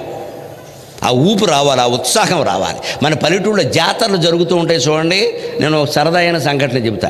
ముత్యాలమ్మకి ఘటం గరగబట్టుకుంటారు. గరగబట్టుకుని ఒక ఆయన ఎగురుతూ ఉంటాడు. 3-4 ఉంటాడు. అందులో ఒక ఆయన ఎగురుతాడు, ప్రత్యేకం బాగా అనుభవం ఉన్నవాడు. ఆయనకి ముందు ఏం చేస్తాడో తెలిసి కోడిపిల్ల ఇలా ఆడిస్తారు. బాగా మా చిన్నతనంలో చూసేవాడు. కోడిపిల్ల దాని బతుకు అయిపోయింది. ఆ రోజున ఆడిస్తారు ఇలాగే. దాన్ని ఇలా కాళ్ళు పట్టుకుని అడుగుతుంటే వాడు దాన్ని కొరకాలి. వాడు అంతకు ముందు ఈ అంటాడు, ఆ అంటాడు, గంతులు వేస్తాడు, పట్టమని కొరుకుతాడు. ఒక్కసారి దాని పేక దిగిపోగానే అందరూ పోయో అని అరుస్తారు. మన ఆనందం మంది, దాని ప్రాణం పోయింది. కానీ ఆ కోడిపిల్లని, బతుకున్న దాన్ని, సజీవంగా ఉన్నదాన్ని మెడ కొరికి చంపాలంటే వాడు ఒక పైశాచికంగా ప్రవర్తించకపోతే చేయలేడండి ఆ పని. అంతకుముందే వారు వేరే పుచ్చుకుంటారు. అవన్నీ అనవసరం ఇంకా, లేకపోతే కష్టం. వారికి అది ధర్మం. పానకం లేకపోతే ఈ పూనకం రాదు, లేకపోతే చేయలేడు. నా బోటిగాడి దగ్గర మీరు కోడి పిల్లని తీసుకొస్తే దండం పెట్టుకుంటా. నాకు అందుకని చేత కదా, ఏం చేయమంటావు? దండం పెట్టుకుంటా. కానీ ఆయన అలాగా దాన్ని అప్పటికప్పుడు కొరికి దాన్ని తెంపాలి అంటే పైశాచి ప్రవర్తించాలి, పుచ్చుకోవాలి, శుభ్రంగా గంతులు వేయాలి, ఒళ్ళు తెలియకుండా ఉండాలి. అప్పుడే చేస్తాడు. ఎందుకని అదొక సాహసం. కోడిపిల్లకి ఎంత సాహసం ఉంటే సముద్రాన్ని దూకేవాడికి ఎంత ఉంటుంది? అది ఇక్కడ వాడాలి. అంత పని చేయాలంటే అతి సాహసం చేయాల్సిందే. పాదములు మొత్తముగా నటను ఊది త్రొక్కి భీకర కఠోర రవముననార్చి బాహువులు అత్యగణిత లీలను చిలాగా గరుత్మంతుడు రెక్కలాడించినట్టే బాహువులు ఆడించాడు మహేంద్ర పర్వతం మీద నిలబడి. వలయంబుగా వలము త్రిప్పి తోక మొత్తం ఇలా తీసుకుని గిర గిర గిర గిర తిప్పాడు. ఇవన్నీ ఉత్సాహాన్ని కలిగించుకోవడం కోసం మనకి మనం చేసుకోవలసిన పనులు. ఒక పని కావాలంటే శరీరంలో ఉత్సాహం ఉండాలంటే కాస్త ఎగరాలి, దూకాలి, ముందుకు దూకాలి, వెనక్కి రావాలి, మనకి మనం ఉత్సాహం కలిగించుకోవాలి. బాక్సింగ్ చేసేవాళ్ళని, క్రికెట్ ఆడేవాళ్ళని చూడండి, ముందు గ్రౌండ్లోకి వెళ్ళే ముందు అభ్యాసం చేస్తారు వాళ్ళు, ఇవన్నీ చేస్తారు వాళ్ళు. లేదా ఉన్నట్టుండి ఒక్కసారి సత్యనారాయణ వ్రతానికి పీటల మీద కూర్చున్నట్టుగా క్రికెట్ బ్యాట్ పట్టుకుంటే ఏమీ ఉండదు, అక్కడ కింద పడతాడు. సత్యనారాయణ వ్రతానికి ముందు ఎగరక్కల్లా, దూకక్కల్లా, తినగా ఉంటే చాలు, పట్టుపట్టు కట్టుకోవడం చేతనైతే చాలు. క్రికెట్ ఆడితే అలా కుదరదండి. ఓ చారల డ్రైవర్ ఒకటి వేసుకుని ఊరంతా తిరగాలి, పెద్ద గంతులు వేయాలి, అప్పుడు వచ్చి బ్యాటెట్టుకోవాలి. ఇది అంతే మరి. అందుకని వ్రేగుణం నగము సగము గురుంగ వలయంబుగ వాలము ద్రిప్పి వ్రేగుణం నగము సగము గురుంగ కపినాథుడు రింగికి దాటరివునన్. నగము సగం కృంగిపోయిందిరా పర్వతం. ఆయన ఇలా లేచినటువంటి ఆ ఒత్తిడికి పర్వతం కిందికి కుంగిపోయిందిరా. సగం నగం సగం అయింది. అది ప్రయోగం వల్ల. నగము అంటే కొండ, సగము అంటే హాఫ్, 1/2. నగము సగము గృంగ, ఆయన కాళ్ళ ఒత్తిడికి పాదాల తాకిడికి పర్వతం సగం అయిపోయిందట. అల్లా దూకి వెళ్ళాడు. ఇప్పుడు చెప్పండి, అంత సాహసం చేస్తే పనులు అవుతాయా? అవ్వ. అందుకే సుందరకాండ చదివితే అవుతాయి. చదివినట్టుగా నువ్వు ప్రవర్తిస్తావని వాల్మీకి ఉద్దేశం, కానీ చదువుతూ కూర్చుంటావు నైవేద్యాలు పెడతావని వాల్మీకి ఉద్దేశం కాదు. ఆ చదువునట్టుగా ప్రవర్తించడానికి మీ సౌకర్యం కోసం చెబుతున్న శ్లోకాలే అక్కర్లేదేమో, తాత్పర్యాలు కూడా చదవచ్చు, ఒట్టి వచనంలో కూడా చదవచ్చు. మనం అలా ప్రవర్తించడం ముఖ్యం, కానీ శ్లోకాలు చదవడం ముఖ్యం కాదు. దాంట్లో ఏదో పవిత్రత ఉంది, దీంట్లో ఏదో పవిత్రత ఉందని మన జీవితంలో హృదయంలో ఉండే పవిత్రతను మనం మర్చిపోతున్నాం. అసలు మన హృదయం అపవిత్రమని మన ఉద్దేశం. ఇక్కడ జీవితాన్ని మించినటువంటి గ్రంథం లేదు, అంతరాత్మను మించినటువంటి గురువు లేడు, సాధనని మించినటువంటి తపస్సు లేదు. గమనించాలి, జీవితాన్ని మించిన గ్రంథం లేదు, అంతరాత్మని మించిన గురువు లేడు, సాధనని మించిన తపస్సు లేదు. ఇవి చేస్తే పనులు అవుతాయి ఖచ్చితంగా. అందుకే ఆయనకి పని అయింది, దూకుంటూ వెళ్ళాడు. అక్కడే మీరు గమనించండి, 3 ఆటంకాలు వచ్చాయి ఆయనకి. మైనాకుడు ఒక ఆటంకం, సురస ఒక ఆటంకం, సింహిక ఒక ఆటంకం. సరిగ్గా ఏ పని తలపెట్టినా మనకి 3 ఆటంకాలు వస్తాయి. సుందరకాండ చదివితే ఆ ఆటంకాలను ఎలా ఎదుర్కోవాలో తెలుస్తుంది. సాత్విక ఆటంకం మైనాకుడు, రాజసాటంకం సురస, తామసాటంకం సింహిక. ఏమిటి తేడా? సాత్విక ఆటంకం అంటే కొంతమంది మనం పని చేసుకుంటూ ఉంటే మర్యాదగా మన ఇంటికి వస్తారు. పరీక్షకు ఒక అబ్బాయి చదువుకుంటూ ఉంటాడు కదా, మన మర్యాదగా వస్తారు మన ఇంటికి. అలా వచ్చి కూర్చుని ఏమిటో చదువుతున్నాడు పాపం, కష్టపడి ఏమొస్తుందో ఏమిటో, పిల్లాడు చచ్చిపోతున్నాడు అని చెప్పలే, కాస్త అలా రారా తిరిగొద్దాం. ఇదే సాత్విక ఆటంకం అంటే. ఇప్పుడు చదువుకోవడం వాడికి ఇష్టం లేదు, ఈ కాసేపట్లో ఆపేస్తాడు. మరి మన బంధువే.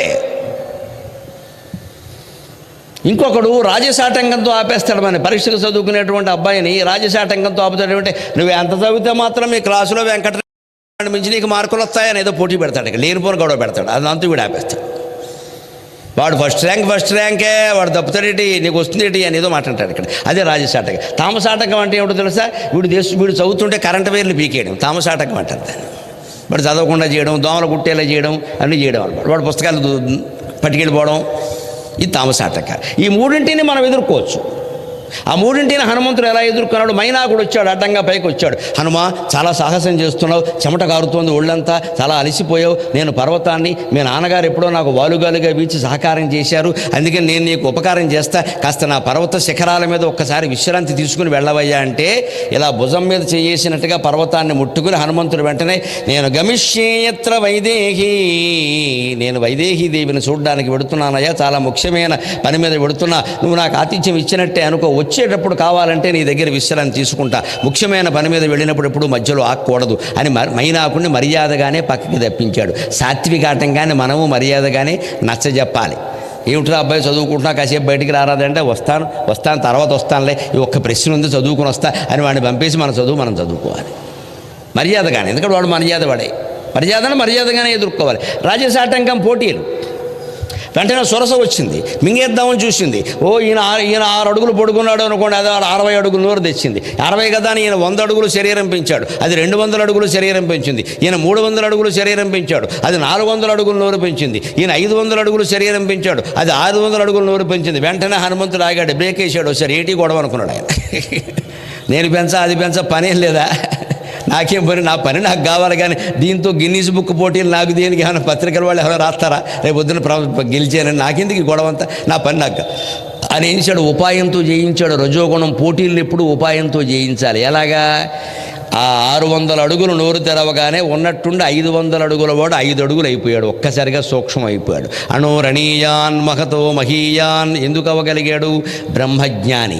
బ్రహ్మచర్యం కారణంగా తపస్సు చేసి ఆత్మని వశం చేసుకున్నవాడు. అష్టసిద్ధులు ఆయనకి వచ్చాయి. అణిమ, మహిమ, గరిమ, లహిమ, ప్రాప్తికి, ప్రాకామ్యం, ఈశత్వం, వశిత్వం. అణిమ అంటే సూక్ష్మంగా అయిపోవడం, మహిమ అంటే బాగా పెద్దగా అయిపోవడం, లఘిమ అంటే తేలిగ్గా అయిపోవడం, దూది పింజలాగా, గరిమ అంటే పర్వతంలా బరువెక్కిపోవడం. ఇవన్నీ సిద్ధులు ఆయనకి బ్రహ్మచర్యం కారణంగా, తపస్సు కారణంగా సాధ్యమయ్యాయి. కాబట్టి ఉన్నట్టుండి పెద్దవాడయ్యాడు 500 అడుగులు. తర్వాత 5 అడుగులు చిన్నవాడయ్యాడు. అది ఇంకా 600 అడుగుల నోరు తెరిచి ఉంది అలాగా, దానికంతా ఇంకా ఆ జ్ఞానం లేదు, సూక్ష్మ జ్ఞానం. అందుకని ఈయన చక్కగా దాని శరీరంలో ప్రవేశించి చెవి రంధ్రంలోంచి బయటకు వచ్చేసాడు. ఎందుకంటే 600 అడుగులు శరీరం పెంచింది అంటే చెవి రంధ్రం ఖచ్చితంగా 200 అడుగులు ఉంటుంది. అందులోంచి 5 అడుగులు వాడు బయటికి రావడం పెద్ద సమస్య కాదు, వచ్చేసాడు. చెవులోంచి గులుగు బయటకు వచ్చినప్పుడు వచ్చి అర్హత, అంత పెద్ద విషయంగా. ఇలా సూక్ష్మంగా రజోగుణాన్ని మనం కూడా పోటీలు పెడితే ఎవరైనా అదిగో వెంకటరెడ్డికి వస్తుంది కానీ నీకు ఫస్ట్ ర్యాంక్ రాదా అంటే, ఎందుకు రాదో నేను చూస్తా, అస్తమానం వాడికి ఏమైనా రాసి పెట్టుందా, నాకు రాదా అని చదవాలి, అప్పుడు వస్తుంది. అలాగే తమోగుణం శివిక నీడ రూపంలో కింద ఉంది, హనుమంతుడిని కిందికి లాగింది. ఒక్కసారి చూశాడు, ఓహో ఇది తమోగుణం రాక్షసి, దీంతో చర్చలు పనికిరావు, పోటీలు పనికిరావు అని అంతకంటే ఎక్కువ బలంలో ఉపయోగించి దాన్ని పైకి లాగాడు. ఒక్క గుద్దు గుద్దాడు. గుద్దితే దాని ఛాతీలో దిగిన గుద్దు ఆయన పిడికిలి వీపులోంచి బయటకు వచ్చింది. ఛాతీ చపాతీ అయిపోయింది దెబ్బకి. అది హనుమంతుడు గుద్దు అంటే. తమోగుణం మన తీవ్రవాదుల్ని, ఉగ్రవాదుల్ని, మన వస్తువులు దొంగిలించే వాళ్ళని, మన పనులనేమో ఆ రకరకాల ఆటంకాలు పెట్టేసి మన అడ్డుపెట్టే వాళ్ళని ఇలాగే ఎదుర్కోవాలి. మూతి మీద ఒక్కడ కొడితే మళ్ళీ మన జోలికి రాడు. వాడికి ఆ దెబ్బ గట్టిగా తెలిసేలా చేయాలి. అంతేగాని సాత్వికంగా వాడి కర్మాన వాడే పోతాడు. పోడమ్మా, మనం పోగొట్టాలి. మనం పోగొడితేనే పోతాడు. వాడి కర్మను పోవడం ఎప్పుడో జరుగుతుంది 60 ఏళ్ల తర్వాత. నువ్వు ఉండవు అప్పటికి. నువ్వు 60 ఏళ్ళు ఎడుతూనే ఉంటావు నీ కర్మ పెట్టుకుని. వాడు అలా సుఖంగానే ఉంటాడు. పైగా అన్ని పాపాలు చేసిన కూడా సుఖంగా ఉన్నాడు. పుణ్యాత్ముడు పోయేటంటారు. లోకంలో పాపమే పెరుగుతుంది, పుణ్యం పెరగదు. పాపాత్ముల్ని పోగొట్టాలి, ప్రయత్నించి పోగొట్టాలి, అప్పుడే పుణ్యం పెరుగుతుంది. పాపాత్ముడు చూసుకో, ఏడాది కూడా కాలేదు, శిక్ష పడిపోయింది అని తెలిస్తే మళ్ళీ పాపం జరగకుండా ఉంటుంది. హైదరాబాదులో ఒక మహాదారుణం జరగగానే నలుగురు మనుషులు కలిసి ఒక అమ్మాయిని దారుణంగా దిశ అనేటువంటి అమ్మాయి మీద భయంకరంగా అత్యాచారమే కదా హత్య కూడా చేయగానే 3వ రోజు సమాధానం చెప్పడం ఉందే నిజంగా మెచ్చుకోవలసిన చర్య. మనం ఎట్టి పరిస్థితుల్లో ఇంకా నోరిప్పకూడదు. ప్రపంచ వ్యవహారం అంటే అంతే. జీవితంలో కొన్ని వ్యవహారాలు ఎలా ఉంటాయంటే తప్పది కానీ తప్పదది, అంతే. తప్పది కానీ తప్పదది, ఆ పరిస్థితులు అంతే. అటువంటి వరుసగా 10 అత్యాచారాలకి జరిపించమనంటే ఉభయ రాష్ట్ర ప్రభుత్వాల్ని తెలుగునాట మానభంగం అనేది జరగదు ఖచ్చితంగా. వరుసగా ఏం మాట్లాడదు, 10 రోజుల పాటు జరగాలంతే. వరుసగా ఎన్కౌంటర్ భయపడి చచ్చిపోవాలి జనం. ఇక్కడ మళ్ళీ మానవతా విలువలు, రాజ్యాంగాలు, వంకర మాటలన్నీ మాట్లాడక్కరా. అవన్నీ పనిచేయవు ఇక్కడ. కలియుగం ఇది. 100 రాయబారాలు చేసా కుదరకపోతేనే శ్రీకృష్ణుడు యుద్ధం ప్రకటించాడు. 100 రాయబారాలు చేసా కుదరకపోతేనే రాముడు యుద్ధానికి వెళ్ళాడు. ఎంతసేపు అండి ఈ చర్చలండి? దుర్మార్గులతో చర్చలు ఏమిటి? వేసిపారాయక.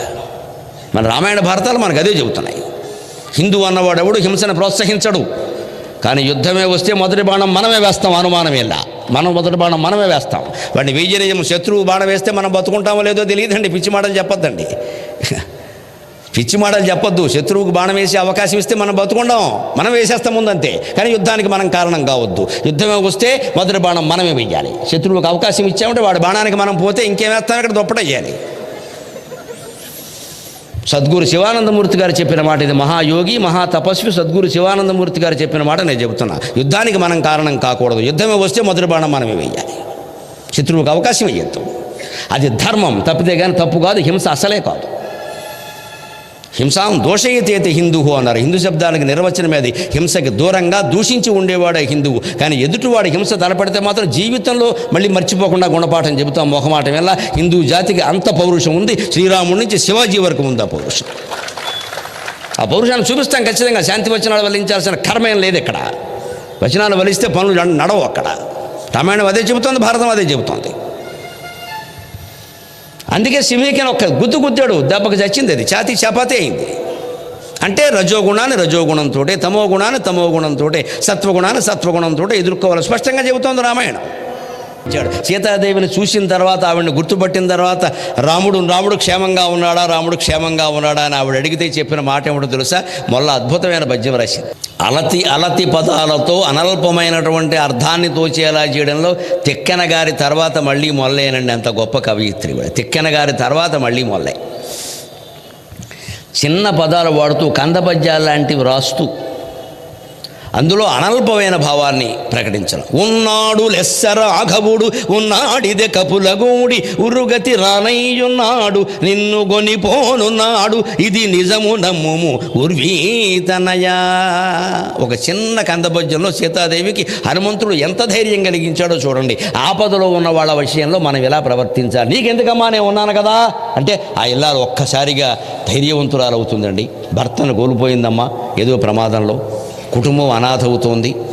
మనం పక్కింటి వాళ్ళమే కావచ్చు, ఆవిడకి అన్నగారు లాంటి వాళ్ళమే కదా. వెళ్ళి అమ్మా, నీ అన్నగారినమ్మా, నీ పుట్టింటి వాళ్ళు దూరంగా ఉన్నారని నువ్వు బాధపడకమ్మా, నీకు వచ్చిన కష్టం కూడా నాకు తెలుసు, నేను ఉన్నానమ్మా, నేను చూసుకుంటానమ్మా అని భార్యతో సహా వెళ్ళి ఆ వితంతు స్త్రీని ఓదార్చితే అంతకంటే పుణ్యం ఉంటుందా ప్రపంచంలో? అంతకంటే గొప్పదనం ఉంటుందా? ఆవిడ వెంటనే ధైర్యంగా, అన్నయ్య గారు మీరున్నారు చాలండి, ఏమిటో ఇలా జరిగింది ఈయన వల్ల అని అనొచ్చు కదా, అంటే ధైర్యం కల్పించవచ్చు కదా. మనకు అది కాదండి. ఆవిడ వితంతు అయింది, మంగళవారం చూడొచ్చా అండి, అమావాస్య నాడు చూడొచ్చా అండి, రాత్రి వెళ్ళొచ్చా అండి, ఇంట్లో పడుకో, నువ్వు కూడా అదే అవుతావు, వెధవేషాలేక. బాధలో ఉన్న వాళ్ళని పలకరించడానికి మంగళవారం శుక్రవారం అమావాస్య ఏంటంటే నాకు అర్థం కాదు. పిచ్చి నమ్మకం కాకపోతే వాళ్ళు ఏడుస్తున్నారా, దుఃఖపడుతున్నారా, పలకరించడానికి ముహూర్తం చూస్తావా? ఒకసారి ఆలోచించండి. ఇలా చూస్తున్నామంటే అక్కడ ఎడితే ఏదో జరుగుతుందనే కదమ్మా. నిజంగా ఆలోచించుకుందాం. అంటే వాళ్ళకి జరిగిన దానికంటే మనకేదో జరగకుండా ఉండమే ముఖ్యం. మనం మనుషులమేనా? కుళ్ళు బుద్ధి కదా ఇది. వాళ్ళకి అప్పటికే జరిగింది. భర్తను కోల్పోయో, భార్యను కోల్పోయో, బిడ్డలు చనిపోయో, ఏదో ఆస్తులు కోల్పోయో ఏడుస్తున్నారు మన బంధువులే, మిత్రులే. వాళ్ళ ఇంటికి వెంటనే వెళ్ళి పలకరించడం మానేసి ముహూర్తాలు చూస్తున్నామంటే మన స్వార్థమే కదా. ఆవిడకి ఏదో జరిగింది, జరిగిన ఆవిడని ఓదార్చడం మానేసి నువ్వు ముహూర్తం చూస్తున్నావు, నీకేం జరగకూడదని ఆలోచిస్తున్నావు అనమాట. అంత ప్రమాదమా? అంత సెంటిమెంట్ పెట్టుకోవాలా? నాకు ఎవడో వెనక ఏడాది క్రితం ఫోన్ చేసి 2 కాకులు కనబడ్డాయండి, ఏమన్నా అవుతుందా అన్నాడు. నీకేం అవదు, వాటికే అవుతుంది, వాటిని ఫోన్ చేయమని చెప్పాను. 2 కాకులు కనబడ్డాట ఏమన్నా అవుతుందా? నీకేం అవుతాయో వాటికి అవుతుంది. ఈ అధమోహం చూసే కదా, వాటికి ఏమన్నా అవుతుంది. కాకులకు నా నెంబర్ నేను చెప్తానని చెప్పాను. కాకులను చూస్తే ఏదో అవుతుంది, ఈ కోకిలను చూస్తే ఏదో అవుతుంది, మనం చూస్తే ఏమి కదా. ఇవేమో నమ్మకాలండి. ఇవి ఇంకా పెరుగుతున్నాయి ఆధునిక కాలంలో విచిత్రంగా. మమ్మల్ని అడుగుతున్నవి ఇవే కర్మగాలిపోయి. ఈ ఫోటో ఎక్కడ పెట్టుకోవాలి? దక్షిణామూర్తి ఫోటో ఏ దిశలో పెట్టాలి? దక్షిణామూర్తి జ్ఞానస్వరూపమ్మ. ఫోటో దిశలో పెట్టమేంటి? సంకలో పెట్టుకో. ఎవరికి కావాలి నీ ఫోటో? ఫోటో ఏ దిశలో పెడతావు? ఇదో అజ్ఞానమా? దాన్ని బట్టి నీకు పుణ్యం వస్తుందా? బుర్ర లేదా? ఆలోచించలేరా? చదువుకోలేదా? ఫోటోను బట్టి జ్ఞానం వస్తుందండి. ఫోటో ఉత్తర దిక్కు పెట్టామా, దక్షిణ దిక్కు? ఎటు దిక్కు పెడితే అమ్మ దక్షిణామూర్తి అంటే నీకేం తెలియదే. నువ్వు ఎటు దిక్కు పెడితే దిక్కులేని వాడు అయ్యాడు ఆయన. ఫోటో ఏ దిక్కులు పెట్టావు? అదో పెద్ద సందేహం. దానికి మళ్ళీ గరికపాటి నరసింహరావు, చాగంటి కోటేశ్వరరావు కావాలి. ఇక్కడ నెంబర్ కొట్టు, అడుగుదాం. ఇదే మమ్మల్ని అడిగే సందేహం. మేము చదువుకున్నది ఇందుక నాకు చాలా బాధగా ఉంటుంది. ఇటువంటి ఇదేమిటి మనం చెబుతున్నది ఏమిటి, వీళ్ళు అడుగుతున్నది ఏమిటి? ఫోటో ఎక్కడుంటే ఏమిటమ్మా? గోను సంచులో పడి మూటకట్టే ఇందుక ఫోటో. దాని ప్రయోజనం నీకు తిరిగినప్పుడు అది ఎక్కడ ఉండాలి, ఇది ఎక్కడ ఉండాలి, నువ్వు ఎక్కడ ఉన్నావు, నీ బుద్ధి ఎక్కడుంది, ఈ ఆలోచన లేదా మనకి. మన బుద్ధి అలా ఉంది. అక్కలా మన బుద్ధి బురదలో ఉన్నప్పుడు దక్షిణామూర్తి ఫోటో నెత్తి మీద ఉన్నా ఒకటే, చేసేదేం లేదు అక్కడ. ఆలోచించాల్సిన విధానం అది కాదండి. చైతన్యం అంటే అది కాదండి. ఇంత సాహిత్య సంపద ఉండి, ఇంత ఆధ్యాత్మిక సంపద ఉండి దుఃఖాలు పడుతున్నామంటే అందవలసిన దారిలో ఆధ్యాత్మికత అందడం లేదమ్మా. ఈ జీవుడు తాపత్రయం అలాదే మానేసి మళ్ళీ మొదలు పెట్టడానికి కూడా అదే కారణం. నేను ఈ చైతన్యం నింపాలి నింపాలి నింపాలి జాతులు ఖచ్చితంగా. నేను మానేద్దాం అనుకున్న ఏకాంతంగా నిర్ణయించుకుని కూడా మళ్ళీ ప్రజలు అడిగిన మీద ఎందుకు చెప్తున్నాను, ఇలా చెప్పాలంటే మనమే ఉండాలంతే. ఇంకా మనకి అది కర్తవ్యం. భగవంతుడు ఇంకా బదులు కూడా చెప్తాం. ఏం పర్వాలా, చైతన్యవంతులు కావాల్సిందే, పిచ్చి నమ్మకాలు పోవాల్సిందే. ఇంకా ఈ కాలంలో కూడా ఇవన్నీ ఏమిటంటే ఫోటో ఎక్కడ పెడతాం, నైవేద్యం ఎక్కడ? ఎవడమ్మా నీ నైవేద్యం తినేది ఎక్కడ? నువ్వే తింటావు మళ్ళీ దాన్ని. ఇదా మన ఆలోచన, మన బుద్ధి ఎక్కడుంది, మన మనస్సు ఎలా ఉంది, ఏం ఆలోచిస్తున్నాం, గ్రంథాలన్నీ ఏం చెబుతున్నాయి? బాధలో ఉన్న సీతాదేవిని ఓదార్చడానికి హనుమంతుడు మాట్లాడిన మాట ఏమిటంటే, సీత నువ్వు తూర్పుగా తిరుగు, నేను ఉత్తరంగా తిరుగుతా, అప్పుడు మాట్లాడుకుందామని చెప్పాలి. ఈరోజు రావణాసురుడు వచ్చి ఇద్దరిని చెదకొట్టేస్తాడు. తూర్పు ఉత్తరం చూస్తే ఉన్నాడు లెస్సర ఆఘవుడు, ముందు ఉన్నాడు అని ప్రయోగించింది ఆవిడ. అంటే అంత దుఃఖంలో ఉన్న సీతాదేవికి కావలసిన మాట ఏమిటి? ముందు రాముడు ఉన్నాడు, సేఫ్, అది కావాలి. ముందు పరాక్రమం రావడం కాదు, ముందు ఉన్నాడు.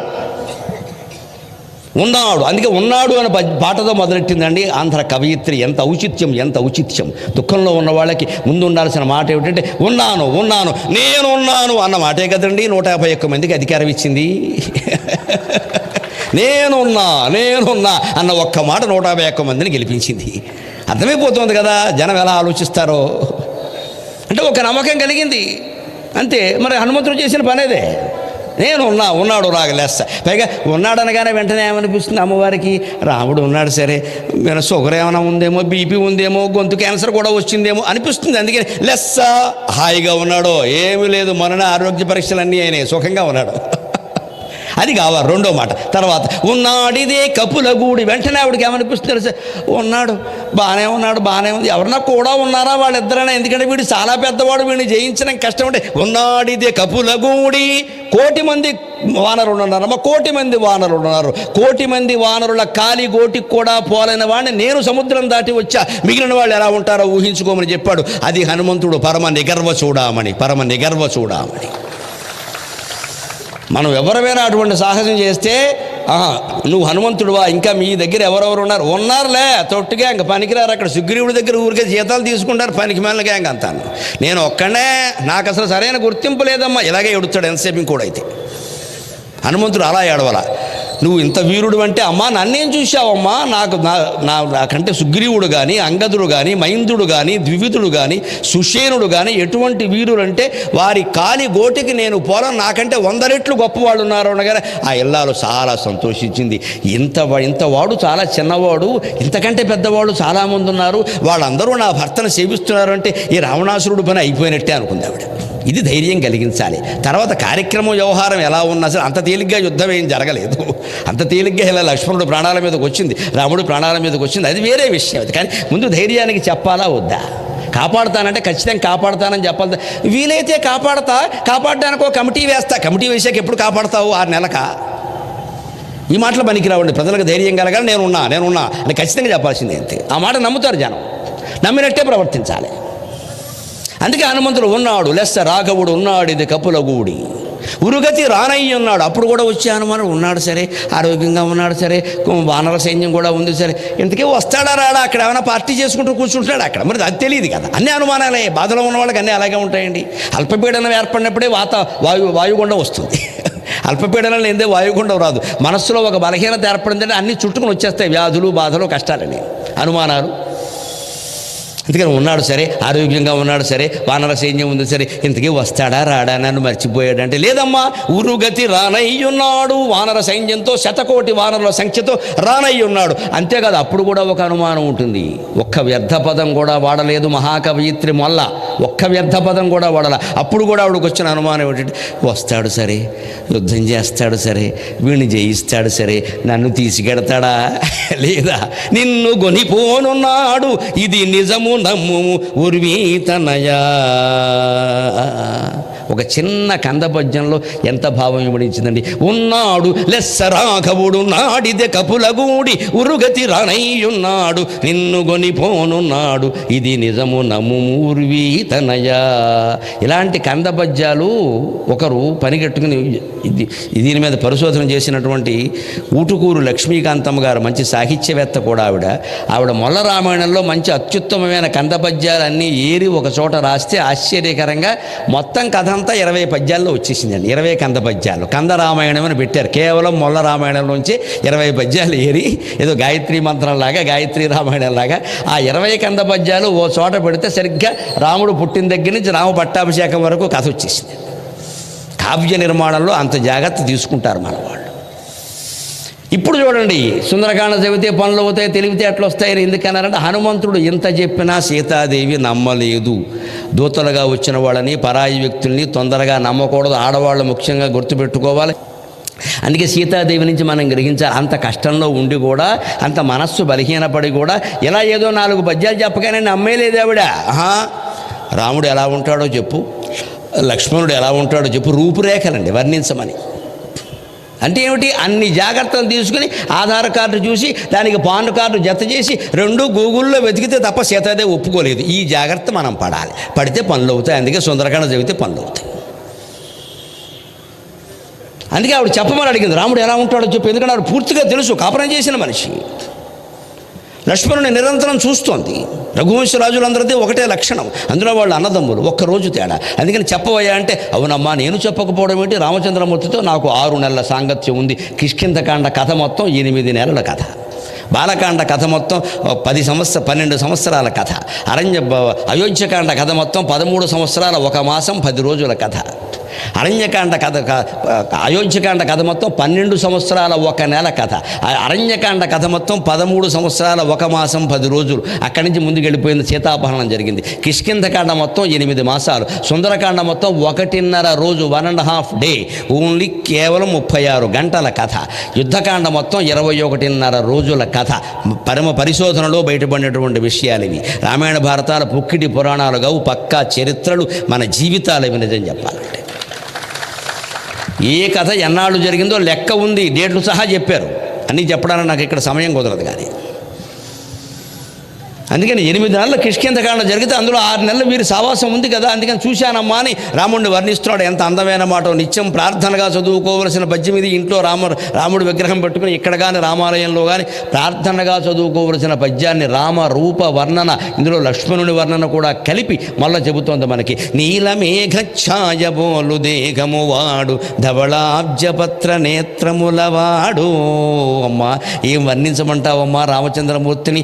అజానుబాహం అరవింద దళాయతాక్షం రామం నిశాచర వినాశకరం నమామి అన్న రాముణ్ణి వర్ణించే అవకాశం నాకు రావడమే గొప్ప అదృష్టం కదా తల్లి. నాకు అవకాశం ఇచ్చావు, చెబుతున్నాను వినవమ్మా రామస్తోత్రం అని చెబుతున్నాడు హనుమంతుడు. నీలమేఘఛాయబోలు దేహము వాడు ధవళాబ్జపత్ర నేత్రములవాడు కంబు సన్నిభమైన కంఠంబు గలవాడు ఘనమైన దుందుభిస్వనము వాడు తిన్ననైకను పట్టు దీర్ఘబాహులవాడు చక్కని పీన వక్షంబువాడు రేఖలు గల్గు పదయుగంబులవాడు పద్మరేఖలు గల్గు పదయుగంబులవాడు బాగైన ఎట్టి గుల్ఫములవాడు కపటమిరుగని సత్యవాక్యములవాడు రమణి రాముండు శుభలక్షణములవాడు ఇన్ని గుణములు రూపింపనెసగువాడు. తల్లి సీతమ్మ ఇన్ని గుణములు రూపింపనెసగువాడు వరుస సౌమిత్రి బంగారు వన్యవాడు.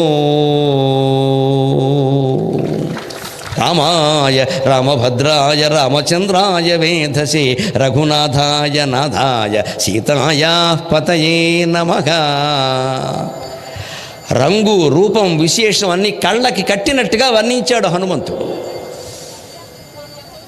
పని కావాలి అంటే మనుషుల గురించి ఇంత పరిజ్ఞానం తెలియాలి, వాళ్ళ ఒడ్డు పొడుగు కూడా తెలియాలి, కళ్ళు ఎలా ఉంటాయి పళ్ళు ఎలా ఉంటాయి చెప్పాలి. అందుకని నిన్నే చూసా బస్ స్టాండ్లో అదో రకంగా ఉన్నాడో గుర్తులేడు అంటే ఏం పట్టుకుంటావు మనిషిని? నువ్వు గుర్తుపెట్టుకోవాలి, లేనప్పుడు మాట్లాడక. ఒక పని సాధించాలంటే ఆ విషయ పరిజ్ఞానం పూర్తిగా ఉండాలా వద్దా, లేకుండా పని అవుతుందా? రాముడిని సన్నిహితంగా చూశాడు కాబట్టే చెబుతున్నాడు. నీలమేఘఛాయబోలు దేహము వాడు. నీలమేఘంలా ఉంటాడమ్మా మహానుభావుడు. ధవళాబ్జపత్ర నేత్రములవాడు. రాముని కళ్ళు తెల్ల తామర పూరేకుల్లా విశాలంగా ఉంటాయమ్మా. కంబు సన్నిభమైన కంఠంబు గలవాడు. ఆయన కంఠం శంఖంలాగా ప్రకాశిస్తూ ఉంటుందమ్మా. శంఖం మీద 3 రేఖలు ఉన్నట్టే కంఠం మీద కూడా 3 రేఖలు ఉంటాయి ప్రతి వారికి, అందుకే శంఖంతో పోలుస్తా. ఘనమైన దుందుభిస్వనమువాడు. రాముడు మాట్లాడితే వర్షాకాల మేఘం గర్జించినట్టుగా ఉంటుందమ్మా, పర్జన్యంలాగా. తిన్ననైకను పట్టు దీర్ఘబాహులవాడు. ఉత్తమ పురుషుని యొక్క లక్షణం ఏమిటంటే నిలబడితే ఈ చేతి కొసలు మోకాళ్ళ కిందికి రావాలి. కూర్చుంటే కాదు, కూర్చుంటే రావడం కాదు, కూర్చుంటే పాదాల దగ్గరికి కూడా పెడతాయి. మనిషి నిలబడితే ఈ చేతి కొసలు ఈ మోకాళ్ళు దాటి వెళ్ళాలి. అతన్ని ఆజానుబాహు అంటారు, లేకపోతే జాన్ బాహు అంటారు. జానుడే ఉంటాయి బాహు. రాముడు అజానుబాహు, అంత అందంగా ఉంటాడు. ఒక 32 లక్షణాలు చెబుతారు ఉత్తమ పురుషుల యొక్క లక్షణాలు. అవి శ్రీరామచంద్రమూర్తిలో ఉన్నాయి, గౌతమ బుద్ధునిలో ఉన్నాయి, శంకరాచార్య స్వామిలో ఉన్నాయి, మళ్ళీ స్వామి వివేకానందులో ఉన్నాయి. అలా ఆ 32 లక్షణాలు. ఈ 4 జగన్మాన్యులయ్యారు. స్త్రీల ఉత్తమ సాముద్రిక లక్షణాలు వేరే, పురుషుల లక్షణాలు వేరే. అవి సంపూర్ణంగా కలిగిన వాళ్ళు ఈ నలుగురు భారతదేశంలోనే పుట్టడం మన అదృష్టం. అందుకని ఆ లక్షణాలే చెబుతున్నాడు ఇక్కడ. చిన్ననై కనపట్టు దీర్ఘబాహులవాడు. ఊరికి చేతులు ఇలా వంకరలుగా అష్టవంకరలు తిరగకూడదు, శుభ్రంగా ఎలా ఉండాలి, హాయిగా నిలబడుతున్నా కూర్చున్నా చాపినా ఎలా ఉండాలి స్పష్టంగా. చీకాసేపు ఇలా నిలబెట్టలేకపోతే బాణం ఎలా వేస్తాడు. చక్కని పీన వక్షంబువాడు. అందులో రాజకుమారుడు క్షత్రియ కుమారుడు వక్షస్థలం ఎలా ఉండాలి, బాగా ఎద్దు రొమ్ములా ఉండాలి. అందుకే వృషభంతో పోలుస్తారు, వృషోరస్క అంటారు. ఎద్దు రొమ్ము ఎలా ఉంటుందండి, గుద్దు కాదు, బాణం వేసినా సరే ఏం కాదు, గొనపెట్టి పొడిచినా సరే అలా ఉంటుంది. అది అలా తినాలి, తినగలిగిన ఆహారం తినాలి, అలా తింటేనే ఉంటాయి. మొదపప్పును చేసుకుంటే కుదరదు, అది మా పని. మా వ్యవహారం వేరు, క్షత్రియుల వ్యవహారం వేరు, ఇతరుల వ్యవహారం వేరు. ఎవరి ఆహారాలు వారికి ఉంటాయి, పూర్తిగా మానేయాల్సిన అవసరంలా. అప్పుడప్పుడు కాస్త లాగించడమే మంచిది. అలాగని మాకు అలవాటు చేసేయకండి, ప్రమాదం. ఎందుకంటే కొన్ని పనులు అవ్వాలంటే, యుద్ధం చేయాలంటే నెత్తురు కళ్ళ చూడాలి. చూడకుండా యుద్ధం చేయడు, లేకపోతే ఏదైనా గాయమైతే ఇంటికి వచ్చేస్తాడు అమ్మ అంటున్నాం. మాటిమాటికి టీటీ ఇంజక్షన్ చేయించుకునేవాడు యుద్ధాలు చేయలేడు. తెగించాలంటే పౌరుషం ఉండాలి. పౌరుషం ఉండాలంటే దానికి తగిన ఆహారం తినాలి. అది ధర్మం కోసం, దేశం కోసం. దయచేసి గమనించండి, కుటుంబాల మధ్యలో చిచ్చు పెట్టడానికి కాదు, స్వార్థం కోసం కాదు, దేశం కోసం, ధర్మం కోసం. అంత గుండె ధైర్యం లేకపోతే, ఆహారం తినకపోతే సైనికులు అక్కడ సియాచిన కొండల్లో ఉండగలరా? అలా బండరాళ్ళ మధ్యలో సాధ్యం అది. దానికి వాళ్ళ కోసం ఏ త్యాగమైనా చేయాలి మనం. అందుకనైనా చక్కని పీన వక్షంబు వాడు, వక్షస్థలం ఇలాగింత వెడల్పుగా విశాలంగా గట్టిగా ఎందుకు ఉంటుందంటే బాణాల దెబ్బలు, కత్తి దెబ్బలు, గద దెబ్బలు ఏం తగిలినా తట్టుకోగలడు రాముడు. లేకపోతే యుద్ధమలా చేస్తాడండి. పద్మరేఖలు గలుగు పదయుగంబుల వాడు, ఆయన పాదాల్లో పద్మం, అంకుశం, అలాగే ఇటువంటి శుభచిహ్నాలన్నీ కూడా, పూర్ణ కలశం ఇలాంటివన్నీ అవి ఎవరి పాదాల్లో ఉంటాయో వారు పట్టాభిషిక్తులు అవుతారని లెక్క. ఇప్పుడు చూసుకోకండి, ఇంటికి వెళ్ళాక చూసుకోండి అవకాశంగా. మళ్ళీ 5 ఏళ్ల వరకు ఒక అవకాశం లేదు, అప్పుడు చూద్దాం దాని సంగతి. అందుకని పాదాల్లో పద్మరేఖలు ఉంటే పట్టాభిషిక్తులు అవుతాడని ఒక లెక్క. అందుకే కదా ఇక్కడ ఇంకో మాట చెప్పింది ఆవిడ, శాస్త్ర పరిజ్ఞానం.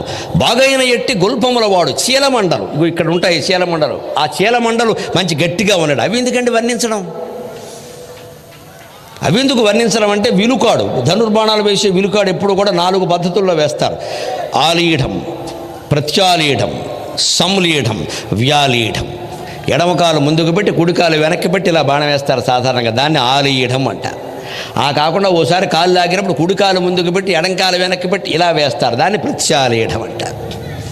2 కాళ్ళు దగ్గర పెట్టి వేస్తారు, స్కూల్ పిల్లలు అటెన్షన్లో నిలబడినట్టుగా, దాన్ని సంలీఢం అంటారు. ఒక్కోసారి మళ్ళీ 2 కాళ్ళు ఎడంగా చేసి వేస్తారు, దాన్ని వ్యాలీఢం, స్టాండర్డ్ ఈజ్ అంటారు. అలా బాణాలు వేస్తారు. ఈ 4 రకాల స్థితులు లేకపోతే ఏకధాటిగా నిలబడి బాణాలు వేయలేరు, కాళ్ళు కింద పడిపోతారు. ఇవన్నీ అభ్యాసం చేయిస్తారు ధనుర్విద్యలోను గదా విద్యలోనూ కూడా. ఈ 4 రకాల స్థితుల్లోనూ మనిషి నిలబడాలంటే మడమల గట్టిగా ఉండాలి. అది కూడా చెప్పింది మొల్ల. ఎంత శాస్త్ర పరిజ్ఞానం. బాగైన ఎట్టి గుల్పములవాడు, అయితే చీలమండల గురించి చెప్పడం ఎందుకంటే పద్యంలో. ఇన్నిటికంటే గొప్ప విషయం ఏంటంటే ఇవన్నీ శారీరక లక్షణాలు. రాముడిని ఇందుకోసం కాదు మనం పూజించేది. ఈ లక్షణాలు ఉన్నవాళ్ళు అనపర్తిలో కూడా చాలామంది ఉంటారు, 5,000 మంది. ఈ పొడుగ్గా ఉండడం, లావుగా ఉండడం, గట్టిగా ఉండడం, ఎద్దురొమ్ము ఉండడం, అబ్బో ఎద్దురొమ్మ ఏనుగురొమ్మ ఉన్నవాళ్ళు ఉంటారు. ఉపయోగం ఏంటి? దేనికి పనికిరాడు. ఇక్కడ దేశం కోసం ఏం చేయడు, ధర్మం కోసం ఏం చేయడు. ఎందుకు? ఆయన ఎద్దురొమ్ములు ఉంటే బొద్దురొమ్ము ఉంటే మనకి అది కాదు. కపట మెరుగని సత్యవాక్యములవాడు, ఈ శారీరక లక్షణంతో పాటుగా ఎప్పుడూ కపటంగా ప్రవర్తించని, అసత్యం మాట్లాడని గొప్ప వ్యక్తి రాముడు. అటువంటి వాళ్ళు ఉంటే అనపర్తిలో ఒక్కడున్నా నమస్కారం. కపటం ఉండద్దు, నిష్కపటంగా ఉండాలి, నిష్కల్మషంగా ఉండాలి. సత్యం ఏదో అది చెప్పాలి. ఎదురువాడికి నచ్చనే నచ్చకపోవాలి, వినేవాడు వెంటాడు, మనకు అనవసరం. రమణి రాముడు శుభలక్షణముల వాడని చెప్పాక ఆవిడ కవిత్వంలో పాటించే పొదుపు చూడండి. మళ్ళీ లక్ష్మణుడిని వర్ణించడానికి ఇంకో పద్యం రాయాలంటే రాయొచ్చు, కానీ ఆయన తమ్ముడే కదా, రఘువంశరాజు కదా, అన్ని లక్షణాలు అలాగే ఉంటాయి కదా, ఒక్కటే తేడా కదని చాలా విచిత్రంగా చెప్పింది ఆ పద్యాన్ని అక్కడ. ఇన్ని గుణములు రూపింప నెసగువాడు వరుస సౌమిత్రి బంగారు వన్నెవాడు. ఈ కంఠం కానీ బాగువులు కానీ అన్నీ రాముళ్లాగే ఉంటాయేమో లక్ష్మణుడికి, ఒక్కటే తేడానమ్మా ఇద్దరికి. ఈయన నల్లగా ఉంటాడు, ఆయన పసుపు ఎర్రగా ఉంటాడు, అంతే. బంగారపు రంగులో ఉంటాడు ఆయన, మెరిసే బంగారపు రంగులో లక్ష్మణుడు ఉంటాడు, నీలమేఘపు రంగులో రాముడు ఉంటాడు. ఈ రంగులో తేడా తప్పితే మిగిలినవన్నీ ఒక్కటే అనడం ద్వారా కవిత్వంలో కూడా పొదుపును పాటించింది ఆ తల్లి. అప్పుడు చెప్పిన తర్వాత హనుమంతుడిని సీతాదేవి ఇంకో మాట అడిగింది. పనులు ఊరికే అవ్వండి, ఎన్ని రకాల పరీక్షలు పెట్టాలో చూడండి. పరీక్ష పెట్టింది. అన్నీ చెప్పాక వెంటనే హనుమంతుడు ఏమన్నాడో తెలుసు, అమ్మా ఇంకా ఆలస్యం ఎందుకమ్మా, తర్వాత ఏవో జరుగుతాయి, యుద్ధాలు గొడవలు అవన్నీ వదిలేయమ్మా. వాడు రావణాసురుడు నిన్ను తీసుకొచ్చాడు కదా, అన్యాయంగా చాలా మోసం చేసి తీసుకొచ్చాడు కదా రామలక్ష్మణులు లేనప్పుడు. అందుకని ఒక్క పని చేయమ్మా, నేను నిన్ను భుజాల మీద కూర్చోబెట్టుకుని తీసుకెళ్ళిపోతాను తల్లి, నాతో వచ్చేయన్నాడు. ముందు అది హనుమంతుడు లక్షణం. అది ఎందుకంటే ముందు ఆడవాళ్ళని సుఖంగా తీసుకెళ్ళి క్షేమంగా రాముడి దగ్గర దింపేస్తే తర్వాత మనం కొట్టుకోవచ్చు. కదా వీళ్ళు మధ్యలో పెట్టి కొట్టుకోవడం ఎందుకు? అది హనుమంతుడు ఆలోచన మంచిదే, తప్పేం లేదు. ఒక కుమారుడుగా ఆయన అన్నాడు. కానీ సీతాదేవి ఏముందో తెలుసో, ముందు ఆ శక్తి ఏమిటో బయటపడాలి కదా అని చమత్కారంగా ఓ మాట ఉంది. నమ్మకం కలిగిందిగా, కొడుకు అనే విషయం అర్థమైపోయింది, నమ్మదగిన వాడని. అందుకని ఏమంటున్నాను అనుకోకయ్యా, నువ్వు చూస్తే చిన్న కోతిలా ఉన్నావు, నువ్వు నన్ను భుజం మీద కూర్చోబెట్టి తీసుకెళ్ళగలవా అంతే. ఎందుకంటుంది? అప్పుడే నిజరూప దర్శనం అవుతుంది ఖచ్చితంగా. వెంటనే హనుమంతుడికి పౌరుషం వచ్చి, నన్ను చిన్న కోత అంటావా? నేను ఇలా కనపడుతున్నాను నీకు, బోల్డ్ మంది గుడి కట్టి నాకు తమలపోకలతో పూజ చేస్తుండే, నన్ను చిన్న కోత అంటావా అని వెంటనే ఒక్కసారి ఆత్మసాక్షాత్కారం కోసం ఆయన ఆత్మావిష్కార ప్రయత్నం చేస్తే హనుమంతుడు విశ్వరూపాన్ని చూపించాడు. దాన్ని వర్ణిస్తోంది కవయిత్రి మొల్ల చిన్న పద్యంలో మనం రోజు చదువుకోదగిన పద్యంలో చుక్కలు తలపువ్వులుగా అక్కజముగ మేను వెంచి అంబర వీధిన్ వెక్కసమై కనుబట్టిన అక్కోమలి ముదము నొందెను ఆత్మస్థితికి. హనుమంతుడు ఒక్కసారిగా తన శరీరాన్ని అలా పెంచేసరికి ఆకాశంలో నక్షత్రాలన్నీ ఆయనకి పుష్పాలతో పూజ చేస్తున్నట్టుగా ఉన్నాయట. ఆయన పుష్పాలే పూజ చేస్తున్నట్టుగా ఉన్నాడు. అంత శరీరం పెంచాడు. చుక్కలు తలపువ్వులుగా అక్కజముగ మేను వెంచి అంబర వీధిన్ వెక్కసమై కనుబట్టిన. ఆశ్చర్యకరంగా సీతాదేవి, ఇంతటి వాడు నా స్వామికి బొంట, ఆయన కాళ్ళ దగ్గర కూర్చుంటున్నాడా అంటే ఇక నన్ను ఆయన రావడం, తీసుకెళ్ళడం, రావణాసురుని జయించడంలో అనుమానం ఏం లేదుగా అని ఆవిడకి అప్పుడు ధైర్యం కలిగిందమ్మా.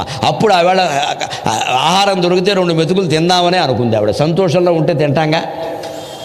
అంత సంతోషాన్ని కలిగించాడు. బాధలో ఉన్న వాళ్ళకి మనం శారీరక శక్తియుక్తులన్నీ ప్రదర్శించి అంత ధైర్యాన్ని కలిగించాలి. ధర్మాన్ని కాపాడడానికి, బెదిరించడానికి కాదు. అందుకని చుక్కలు తలపువ్వులుగా అక్కజముగ మేను వెంచి అంబర వీధిని వెక్కసమై కనుపట్టిన ఆ కోమలి ముదమునందన ఆత్మస్థితికి, తన స్థితికి అహో నా భర్త, అహో నా భర్త. ఏదో బికారి అయినా అనుకున్నాం, లక్ష్మణుడు తప్పితే ఎవరూ లేరు అనుకుంటోంది ఆవిడ. ఎందుకని రామలక్ష్మణుడు ఇద్దరే ఉన్నారు, మిగిలిన వాళ్ళు ఉన్నారని ఆవిడకి తెలియదు. పైగా ఆవిడకు ఒక అనుమానం ఏమిటంటే అనుకుంది లక్ష్మణుడు కూడా రాడని, రాముడు ఒక్కడే వస్తాడు. వస్తే ఎందుకో తెలుసా, లక్ష్మణుని ఈవిడ గారు నానా మాటలు అంది కదా మరి. రాముడు ఆ లక్ష్మణ హా సీత అన్నప్పుడు ఆయన వెళ్ళడానికి సంకోచించి, లేదమ్మా ఆడెవడో కపట వాక్యాలు మాట్లాడుతున్నాడు, మిమిక్రీ చేస్తున్నాడు, ధ్వన్యానుకరణ, నా రాముడు ఇలా అరవడు, నువ్వు మోసపోతున్నావు తల్లి అంటే, దుర్మార్గుడా మీ అన్నగారు చనిపోతే నన్ను పెళ్లి చేసుకుందామని చూస్తున్నావా అనేసింది దేవుడు ఆవేశంలో. ఎంత దుర్మార్గం అండి ఆ మాట ఇప్పుడు గుర్తొచ్చింది. అంత మాట అన్నాక లక్ష్మణుడు ఎందుకు వస్తాడు, ఆయన చెప్పినట్టు వినకపోవడం వల్లే నాకు ఈ కర్మ వచ్చింది కదా. నేను అంత మాట అన్నాక లక్ష్మణుడు ఎందుకు వస్తాడు, రాడు బహుశా అని ఆవిడ ఏమనుకుంటుందంటే, రాముడు ఒక్కడే వస్తాడు, వస్తే లక్ష్మణుడు కూడా రాడు, మిగిలిన వాళ్ళు వస్తారని లేదు అని ఆవిడ అనుకుంటూ ఉంటే, ఈయన విశ్వరూపాన్ని చూపించాక ఆహా నా భర్త వెనకాల లక్ష్మణుడు ఉన్నాడు, 100,000 వానర సైన్యం ఉంది, అందులో అల్పుడు అనేటువంటి హనుమంతుడే ఈ స్థాయిలో ఉంటే మిగిలిన వాళ్ళు ఎలా ఉంటారో అనే ఒక గొప్ప ఆత్మవిశ్వాసాన్ని కలిగించాడు. అది సుందరకాండ సారాంశం. సుందరకాండ మొత్తం 68 సర్గలు ఉన్నాయండి. 3000 శ్లోకాలు సుమారుగా ఉంటాయి. మానకుండా తాత్పర్యాలన్నీ చదివితే ఎంత దుఃఖంలో ఉన్న వాళ్ళకైనా ఆత్మవిశ్వాసం, పరమాత్మ విశ్వాసం రెండూ కలుగుతాయి. ఖచ్చితంగా దుఃఖాన్ని నుంచి బయటపడతాం. నేను సుందరకాండ మహిమను తక్కువ చేయడంలా, వాస్తవమైన మహిమ చెబుతున్నా. మీరు చదివి చూడండి. ఎవరి చేతో చదివించి తీర్థం పుచ్చుకుందామని పిచ్చి ప్రయత్నం చేయకండి. మీరే చదవండి, స్వయంగా తాత్పర్యాలు చదవండి, చదవగలిగితే శ్లోకము చదవండి. అప్పుడు ఖచ్చితంగా మన దుఃఖాలు తీరితే మనకు అవగాహన కలుగుతుంది. ఇప్పుడు మాటలు చెబుతూనే ఎంతోమందికి అమ్మయ్య ధైర్యంగా ఉంది అనిపించడం లేదా? మరి నిజంగా చదివితే అనిపించదమ్మా. నేను చెప్పిన మాటలే ఎంత బాగుంటాయి, వాల్మీకి చెప్పేవి ఎంత బాగుంటాయి, హనుమంతుడు చెప్పేవి ఎంత బాగుంటాయి. చదవద్దా మనం? చదవకుండా ఎక్కడి నుంచి వస్తాయి? ఇప్పుడు మళ్ళీ హనుమంతుడు అడిగాడు ఆ విశ్వరూపాన్ని ఉపసంహరించుకుని, అమ్మా నువ్వు సందేహిస్తున్నావు కదా నేను నిన్ను తీసుకెళ్ళగలనా లేదా అని. తీసుకెళ్ళగలని అర్థమైంది కదా, విశ్వరూపం ధరించాను కదా, ఇంత పెద్దవాడిని కదా, రామ్మా నా భుజాల మీద కూర్చో అన్నాడు. వెంటనే ఆవిడ ఏమందో తెలుసా? పౌరుషం అండి, క్షత్రియ స్త్రీ కులాచార ధర్మం, ఆ పౌరుషం ఉంది. వెంటనే లేదయ్యా, మరో కారణం వల్ల నేను రానని చెబుతున్నానయ్యా. ఎందుకంటే దొంగిలి తెచ్చిన దైత్యుని సంగడులగు వాని వారి సాహసమొప్పన్ సంగరముఖమున సంపక దొంగిలి కొనిపోవదగునే దొరలకు నెందున్. ఇది సీతాదేవి పౌరుషం. అందుకని సీత వంటి భార్య లేదు అన్నారు, సీత వంటి స్త్రీ లేదు అన్నారు. ఎంత బలహీనపడినా పౌరుషాన్ని కోల్పోకూడదు. సీతాదేవి మనకు ఆదర్శం. ఇది కూడా సుందరకాండలోనే ఉంది. ఇప్పుడు సుందరకాండ ఆత్మవిశ్వాసం చదివితే కలిగిస్తుందా, ఎవరి చేతనా చదివిస్తే కలుగుతుందా? మనం కలిగించుకోవాలా, వారికి కలుగుతుందా? ఆవిడ చెబుతోంది పౌరుషంగా, అసలు నువ్వు కూడా రమ్మంటున్నావు బాగానే ఉంది, బట్ వస్తే ఏమవుతుంది? రావణాసురుడు తెలియకుండా నువ్వు నన్ను తీసుకెళ్ళిపోతావు, అంతే కదా. అంటే ఇప్పుడు రాముడికి తెలియకుండా రావణాసురుడు నన్ను ఇక్కడికి ఎత్తుకొచ్చాడు, రావణాసురుడు తెలియకుండా నువ్వు నన్ను ఇక్కడి నుంచి తీసుకెడతావు, రెండూ ఒకటేగా, ఇద్దరూ దొంగలేగా అందండి. అది బాధలో ఉండి కూడా భర్త పౌరుషాన్ని నిలబెట్టిందమ్మా. అందుకని పంకజముఖి సీత వంటి భార్య గలదే అన్నారు. సీత లాంటి భార్య లేదు, రాముడు లాంటి రాజు లేడు. ఎందుకంటే అంత కష్టం వచ్చింది కదా అని భర్తను తోలనాడు లేదు, భర్తను తక్కువ చేయలేదు. భర్త పౌరుషాన్ని నిలబెట్టింది. ఆయన రావాల్సిందే, ఆయన యుద్ధం చేయాల్సిందే. పైగా దానికి చెప్పిన కారణం ఏంటి? ఎవడో కాదనలేడు. ఈ మాట వాల్మీకి రామాయణంలో లేదండి, మన తెలుగు కవయిత్రి మొల్ల మాత్రమే చెప్పింది. ఎంత ఔచిత్యంతో చెప్పిందో చూడండి. దొంగిలి తెచ్చిన దైత్యుని సంగడులగువా అని వారిని సాహసమప్పన్ సంగరం ఒక సిగ్గు ఎగ్గు లేకుండా రాముడు లక్ష్మణుడు లేని సమయం వచ్చి సన్యాసి రూపంలో వచ్చి, సన్యాసులు ఉంటే స్త్రీలకు సహజంగా గౌరవం ఉంటుంది కాబట్టి ఏదో నేనంత భిక్ష వేస్తే అప్పుడు భయంకర రూపాన్ని ధరించి నన్ను మోసం చేస్తాడా? ఆ దుర్మార్గుడు చేసినట్టే మీరు చేస్తే రహస్యంగా మీకు వాడికి తేడా ఏముందయ్యా? దొంగతనంగా తీసుకొచ్చాడు వాడు. అలాగే వాడి సంగడి కాడంటే మారీచుడు.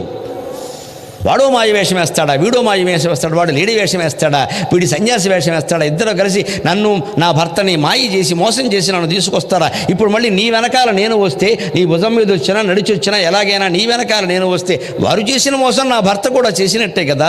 రాముడు చేతకాని వాడు అంటాడు కదా రావణాసురుడు. వాడు బతుకుండగా నేనెందుకు వస్తానయ్యా అక్కడికి? అంచేత నా భర్త రావాల్సిందే. ఎంత పౌరుషం అండి! ఆ స్థితిలో ఎవరన్నా దొరికిందే అవకాశం అని విమానం ఎక్కేస్తారు కానీ ఆగుతారా?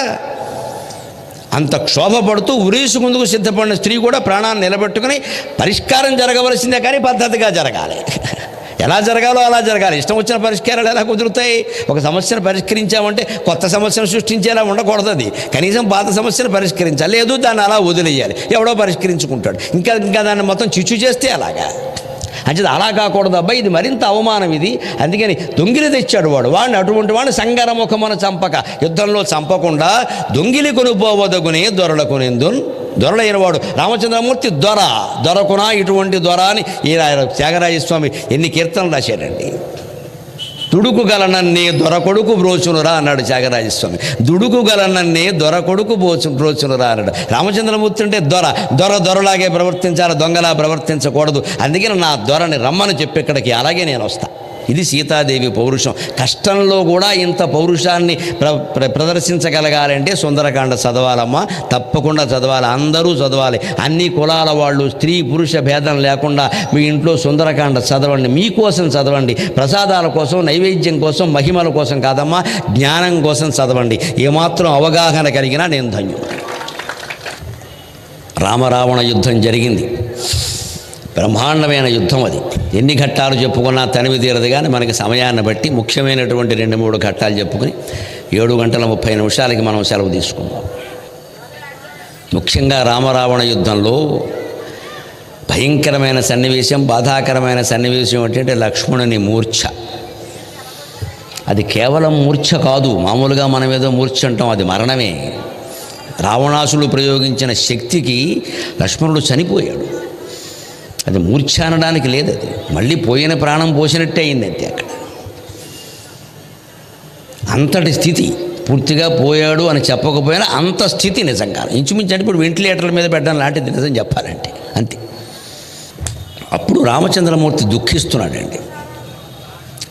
దుఃఖం పద్యం కూడా మనం ఎందుకు చెప్పుకోవాలంటే మనిషిలో ఉండే ఒక బలహీనత ఈ పద్యంలో వ్యక్తం అవుతుంది. రాముల్లో కూడా మానవుడే కాబట్టి దాని నుంచే మనం నేర్చుకోవాలి.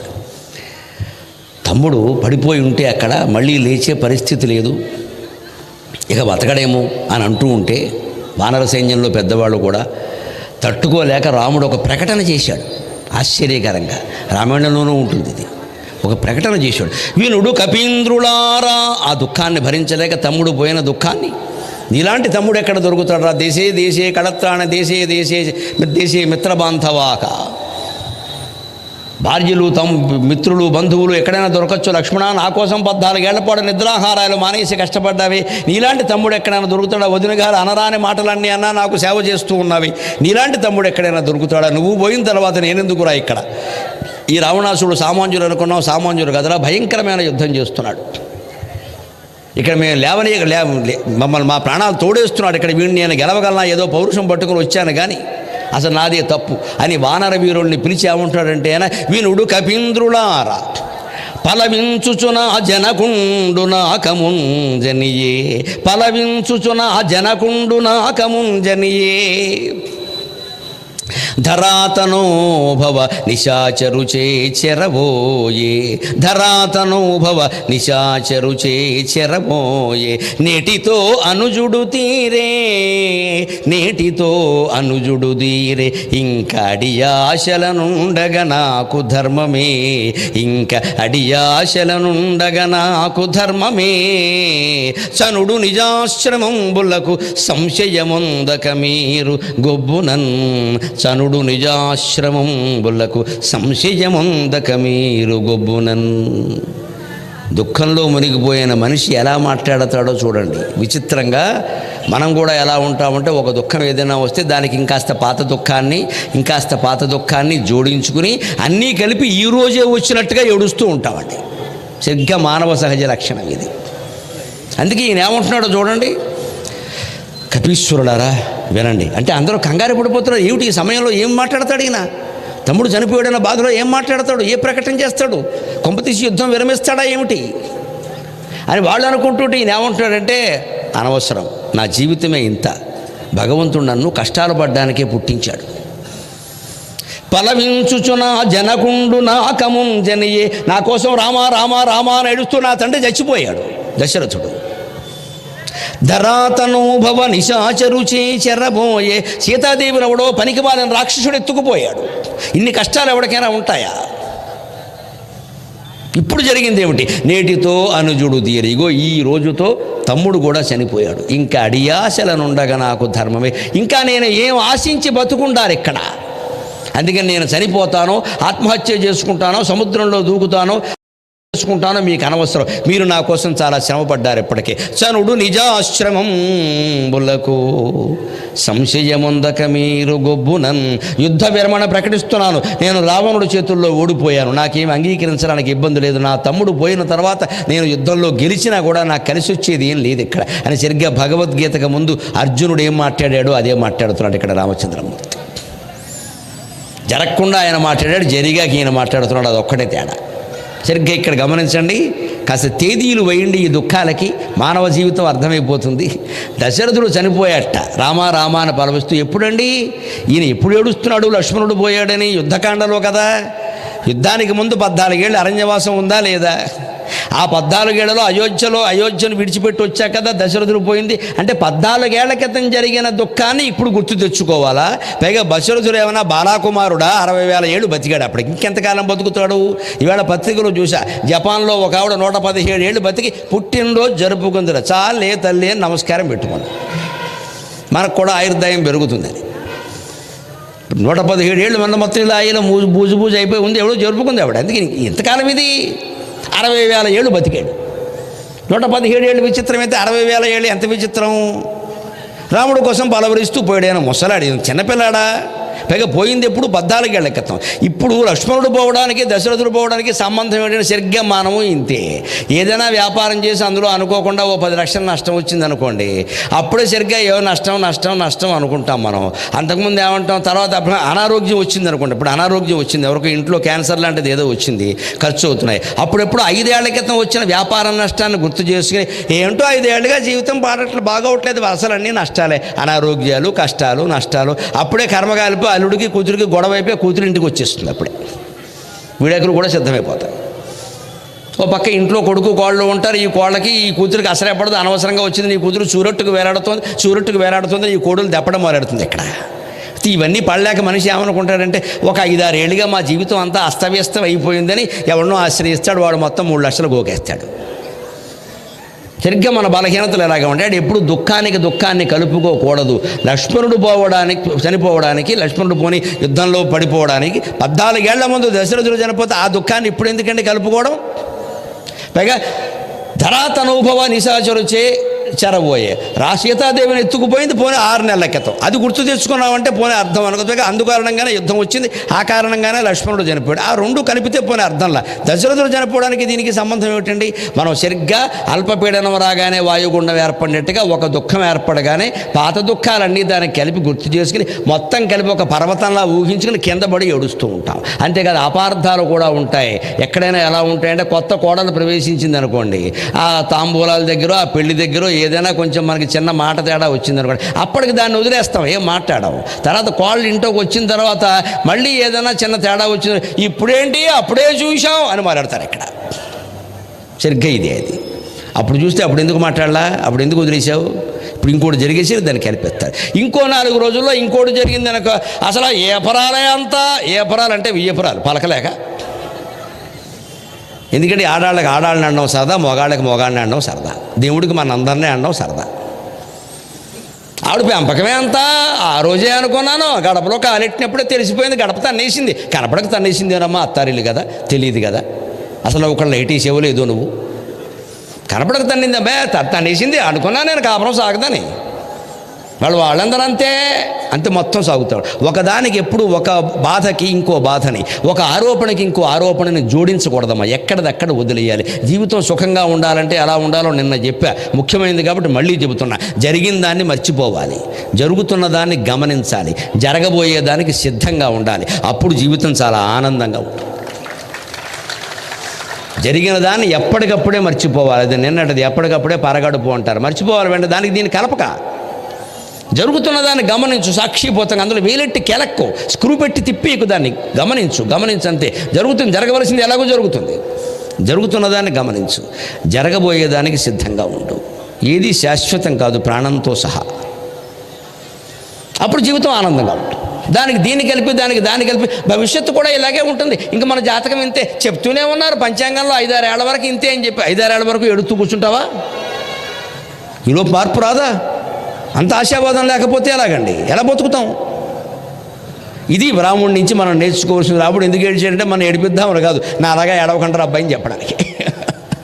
పైగా ఇంకో మాట అంటున్నాడు విచిత్రంగా ఇక్కడ, నా జీవితంలో అన్ని దుఃఖాలే. 14 ఏళ్ల క్రితం తండ్రి పోయాడు, మననే నా భార్యను కూడా ఇలా అపహరించుకొని పోయాడు, ఇవాళేమో నా తమ్ముడు పోయాడు, నా జీవితం అంతా ఇంతే, ఇక ఈ దుఃఖమే, అందుకే యుద్ధం మానేస్తున్నా, మీరెందుకు నా కోసం అనవసరంగా బాధపడతారు, మహింద ద్వివిధ సుషేణ హనుమ సుగ్రీవ అందరూ మీరు వెళ్ళిపోండి హాయిగా అన్నాడు. అని అన్నవాడు అప్పుడు వెంటనే సుషేనుడు వచ్చాడు, స్వామి నేను చూశాను, వానరులో వైద్య ప్రముఖుడయ్యా, నేను చూశాను, ఊపిరాడుతోంది అనగానే, అవునా సుషేణ బతుకుతాడా? వెంటనే రాముడు ఏమంటాడు తెలుసా విచిత్రంగా, మొల రామాయణంలోనే, నా తమ్ముడు బతుకుతాడు, అవును మన కూడా ఇలాగే జరిగింది, నిన్న కూడా ఇలాగే జరిగి వచ్చేసింది. వెంటనే ఆనందం మనిషికి, బతికించండి, ఆనందమేనా ఇంతే, దుఃఖమేనా ఇంతే. అప్పుడేమని చెప్పాడు ఆయన మధ్యం, వెంటనే ఉపాయం చెప్పాడు. హిమాలయ పర్వతాలకి వెళ్ళాలి, అక్కడ సంజీవకరణి, విశల్యకరణి, సంశోధనకరణి అని 4 రకాల వేళ్ళు ఉంటాయి, అవి పట్టుకుని రావాలి. అవి ఒక్కసారి కనుక హనుమంతుడికి లక్ష్మణుడికి వాసన చూపించాము అంటే ఆ వేళ్లకు ఉండేటువంటి సుగంధ బలం వల్ల ప్రాణం వస్తుంది. కానీ ఎవరు తేగలరు? వెంటనే తేవాలి, తాజాగా తేవాలి. వాటి తాజాదనం పోకుండా ఉండాలంటే ఇప్పుడు సాయంత్రం వేళ వెళ్ళాలి, తెల్లారి సూర్యోదయం కాకుండా రావాలన్నాడు. వెళ్ళాడు హనుమంతుడు, వస్తాడు. కానీ రాముడు చూస్తున్నాడు పాపం, తెల్లవారు నిద్రపోకుండా. సూర్యోదయం కాకముందు రావాలి కదా, పెద్ద పరీక్ష ఇది. అది సమయం దాటిపోతున్నారు బట్ అంతకంటే ఇప్పుడు ఇది ఎలాంటిది అంటే అవయవాల మార్పుడు చూడండి. ఎవరో చనిపోయిన వాళ్ళు, బ్రెయిన్ డెడ్ అయిన వాళ్ళు అవయవాలు ఇంకోళ్ళకి అమరుస్తారు. అప్పుడు ఎప్పుడు అమర్చాలి? 2 గంటల్లోగా అమరించాలంటే ట్రాఫిక్ జామ్ కూడా లేకుండా ప్రత్యేక వాహనాలు ఏర్పాటు చేస్తారు, లేకపోతే మరి కుదరదు. అది అలాంటిది అనమాట సరిగ్గా రామాయణంలో ఈ కథ. అందుకని ఆయన సంజీవకరణి, విశల్యకరణి, సంధానకరణి తేవడానికి పెడితే అవి తెచ్చేలోగా సూర్యోదయం అవుతుందేమో అనిపిస్తోంది. ఎర్రటి కాంతులు వస్తున్నాయి, ఇంకా సూర్యోదయం కాల, అరుణోదయం అయింది. బ్రాహ్మణులు సంధ్యావందనం చేసే సమయం అది, అరుణోదయం అయింది, సూర్యోదయం కాల. ఆ అరుణోదయాన్ని చూసేసరికే రాముడికి కంగారు వచ్చేసింది. మనకి సరిగ్గా రైలు తప్పిపోతుంది, గోదావరి తప్పిపోతుంది. గోదావరి 8, 10:30 అంటే 8, 8కి మనం స్టేషన్ బయట ఉన్నాం అనుకోండి, కంగారు పడిపోము. అప్పుడు ఏదో గూడుసులేలు వచ్చినా సరే గోదావరిలాగే కనపడుతుంది. ఆ సమయంలో గూడుసు కాదు, గుండె ఆగిపోయినా ఆశ్చర్యపోకల. అందుకని సరిగ్గా అనిపించి రాముడికి వెంటనే గుండె ఆగినంత పని ఏమంటున్నాడంటే, ఈ దిక్కుమాలిన సూర్యుడు ఇప్పుడే ఉదయించాలా అంటున్నాడండి. ఇప్పుడు సూర్యుడు దిక్కుమాలిన వాడయ్యాడు. ప్రచండం కశ్యపాత్మజం అని పెద్ద పెద్ద పాటలు శ్లోకాలు చదివినటువంటి రామచంద్రమూర్తి ఇప్పుడు ఏమంటున్నాడంటే, మొల్ల భాషలో చెప్పాలంటే, మా కులంబునకు నెల్ల మహిని దళప తానే కర్తయ్యుండియు ధర్మమగునే ఉదయమందగా మనుమడిట్లున్న ఎడను, మా కులంబునకెల్లను మహిని దళప తానే కర్తయ్యుండియు ధర్మమగునే ఉదయమందగా మనుమడిట్లున్న ఎడను, కొసకు చుట్టాలు పగవారి గూడి రధిపా, కొసకు చుట్టాలు పగవారి గూడి రకట. ఇది మనం అందరం చేసే వ్యాఖ్యానమే, మళ్ళీ జయించింది రామచంద్రమూర్తి చేత. జీవితం ఎలా ఉంటుంది? సూర్యుడు అనుకోకుండా అరుణోదయం అవుతుంటే ఈయన ఏమంటున్నాడంటే, ఎవరా సూర్యుడు? మా వంశం, సూర్యవంశం. లవకుశ సినిమా దేంతో మొదలవుతుంది? ప్రచండం కశ్యపాత్మజం శతపద్మధరం దేవం తం సూర్యం ప్రణవామ్యహం అని ఘంటసాల గారి శ్లోకం రామారావు గారు ఇలా ఉండడం దాంతోనే కదా లవకుశ మొదలయ్యేది. అటువంటి శ్లోకంతో అర్చించాను నేను. మా వంశానికి మొత్తం మూల పురుషుడైనా మహిని దళప తానే కర్తయ్యి ఉండి, మొత్తం వంశానికి తానే కర్తయ్యి ఉండి కూడా ధర్మమగుని ఉదయమందగా మనుమడిట్లున్న ఎడను. లోకంలో జరిగే పరిణామాలకి సూర్యుడికి ఏమైనా సంబంధం ఉందా అండి? మన ఇంట్లో పెళ్లి జరిగినా తద్దినం పెట్టినా ఆయన ఉదయం అవుతూనే ఉంటాడు, అస్తమయం అవుతూనే ఉంటాడు. నీ తద్దినం పెట్టడం కోసం ఆయన చూస్తాడా, నీ పెళ్లి పేరంటం కోసం ఆయన చూస్తాడా? సంబంధం ఏం లేదు. కానీ మనం అనుకుంటాం వెంటనే దుఃఖం వస్తేనేమో వెంటనే తెల్లారకూడదు అనుకుంటాం. మనం సుఖం వస్తేనేమో సుఖం రాబోతుంది అంటే తెల్లారాలి అనుకుంటాం. దుఃఖం వస్తుంది అంటే తెల్లారకుండా ఉంటే బాగుండు అనుకుంటాం. అదే లెక్క. అందుకని ఇక్కడ ఇప్పుడే సూర్యుడు ఉదయించాలా. పైగా ఏమంటున్నాడంటే, మా వంశానికి మూల పురుషుడు కదా, లక్ష్మణుడు అంటే ఆయన వంశంలో వాడే కదా, మనవడే కదా, మనవడు చనిపోవడానికి సిద్ధంగా ఉంటే ఇప్పుడు ఉదయించి ఆయన్ని చంపేయాలా? ఇంత దుర్మార్గుడు అవుతాడా సూర్యుడు మా వంశానికి మూల పురుషుడై ఉండి అని ఏమంటున్నాడంటే, కొసకు చుట్టాలు పగవారి గూడిరకట. దగ్గర బంధువులు కూడా ఆపదొస్తే శత్రువులతో చేయగలిపేస్తారమ్మా. అది జీవితం. That is life, that is life. అది జీవితం. గుర్తుపెట్టుకోవాలి. ముఖ్యంగా రాజకీయంలో బాగా గుర్తుపెట్టుకోవాలి దీన్ని. తేడా వస్తే దగ్గర బంధువులు కూడా అవతల పార్టీలో ఉండి ద్రోహం చేసేస్తారు, మన పార్టీలోనే ద్రోహం చేసేస్తారు. అనుమానం ఏంలే. దగ్గర బంధువులు అనేది కుదరదండి అసలు. మామూలు సంసారాల్లోనే కుదరదు, రాజకీయాల్లో ఎక్కడ కుదురుతుంది? చాలామంది ఇబ్బందులు పడతారు, క్షోభపడతారు. అటువంటి సోదరుల కోసం చెబుతున్నా, ఎటువంటి ఇబ్బంది లేకుండా. ఈ మాట ప్రపంచం అంతా వ్యాపిస్తుంది కాబట్టి చెబుతున్నా. ఇందులోనైనా ఉంది ఇది, రాజకీయంలోనే అనుకోకుండా ఇందులోనైనా ఉంది. రాజకీయంలో మరీ మామూలు, వ్యాపారంలో మరీ మామూలు. ఎక్కడ డబ్బు, పదవి, అధికారం ఉంటాయో అక్కడే ఒడిదుడుకులు ఎక్కువ ఉంటాయి. రకరకాల నమ్మకాలన్నీ మీకు రాజకీయాల్లో ఉంటాయి, సినిమాల్లో ఉంటాయి. గమనించండి. మా ప్రవచన రంగంలో ఏమీ ఉండవు, సుఖంగా ఉంటాం మనం. అమావాస్య నాడు కూడా ప్రవచనం చెప్పేస్తాం, ఏం అనుమానం ఏం లే. మాకేం ఉండవు, మంచి చెప్పేది మంచి మాట కదా అంటాం. అదే సినిమా అమావాస్యలో రిలీజ్ చేయమంటే కొంపలు అంటుకుపోతే నిర్మాత ఒప్పుకోడు. పైగా శుక్రవారం సెంటిమెంట్ ఉంటుంది అక్కడ. శుక్రవారం రిలీజ్ చేస్తే సినిమా బాగుంటుందని వాళ్ళ నమ్మకం. ఎందుకంటే శనాదివారాలు చూస్తారని. చాలా సినిమాలు శుక్రవారం రిలీజ్ అవుతే శనివారం మళ్ళీ కనపడవనుకోండి, మనం చూద్దామన్నా ఉండవు అవి. ఈ సెంటిమెంట్ ఎక్కడ, ఈ పిచ్చి నమ్మకాలు ఎక్కడ ఉంటాయో మీరు గమనించండి. ఎక్కడ అధికారం ఉంటుందో, ఎక్కడ పదవులు ఉంటాయో, ఎక్కడ డబ్బు ఉంటుందో, అంటే ప్రమాదం వెంటనే పడిపోవడం అనేది ఎక్కడ ఉంటుందో అక్కడ ఉంటాయి ఇవన్నీ. మిగిలిన చోట ఉండవు. అంచేది ఇవన్నీ మనం సృష్టించుకున్నాం పనిగట్టుకుని. దానివల్ల ఏదో అవుతుంది, దీనివల్ల ఏదో అవుతుంది. నిజానికి ఏమీ అవ్వదు. రాముడే చెబుతున్నాడు ఇక్కడ. ఆయన కూడా మాయలో పడ్డాడు.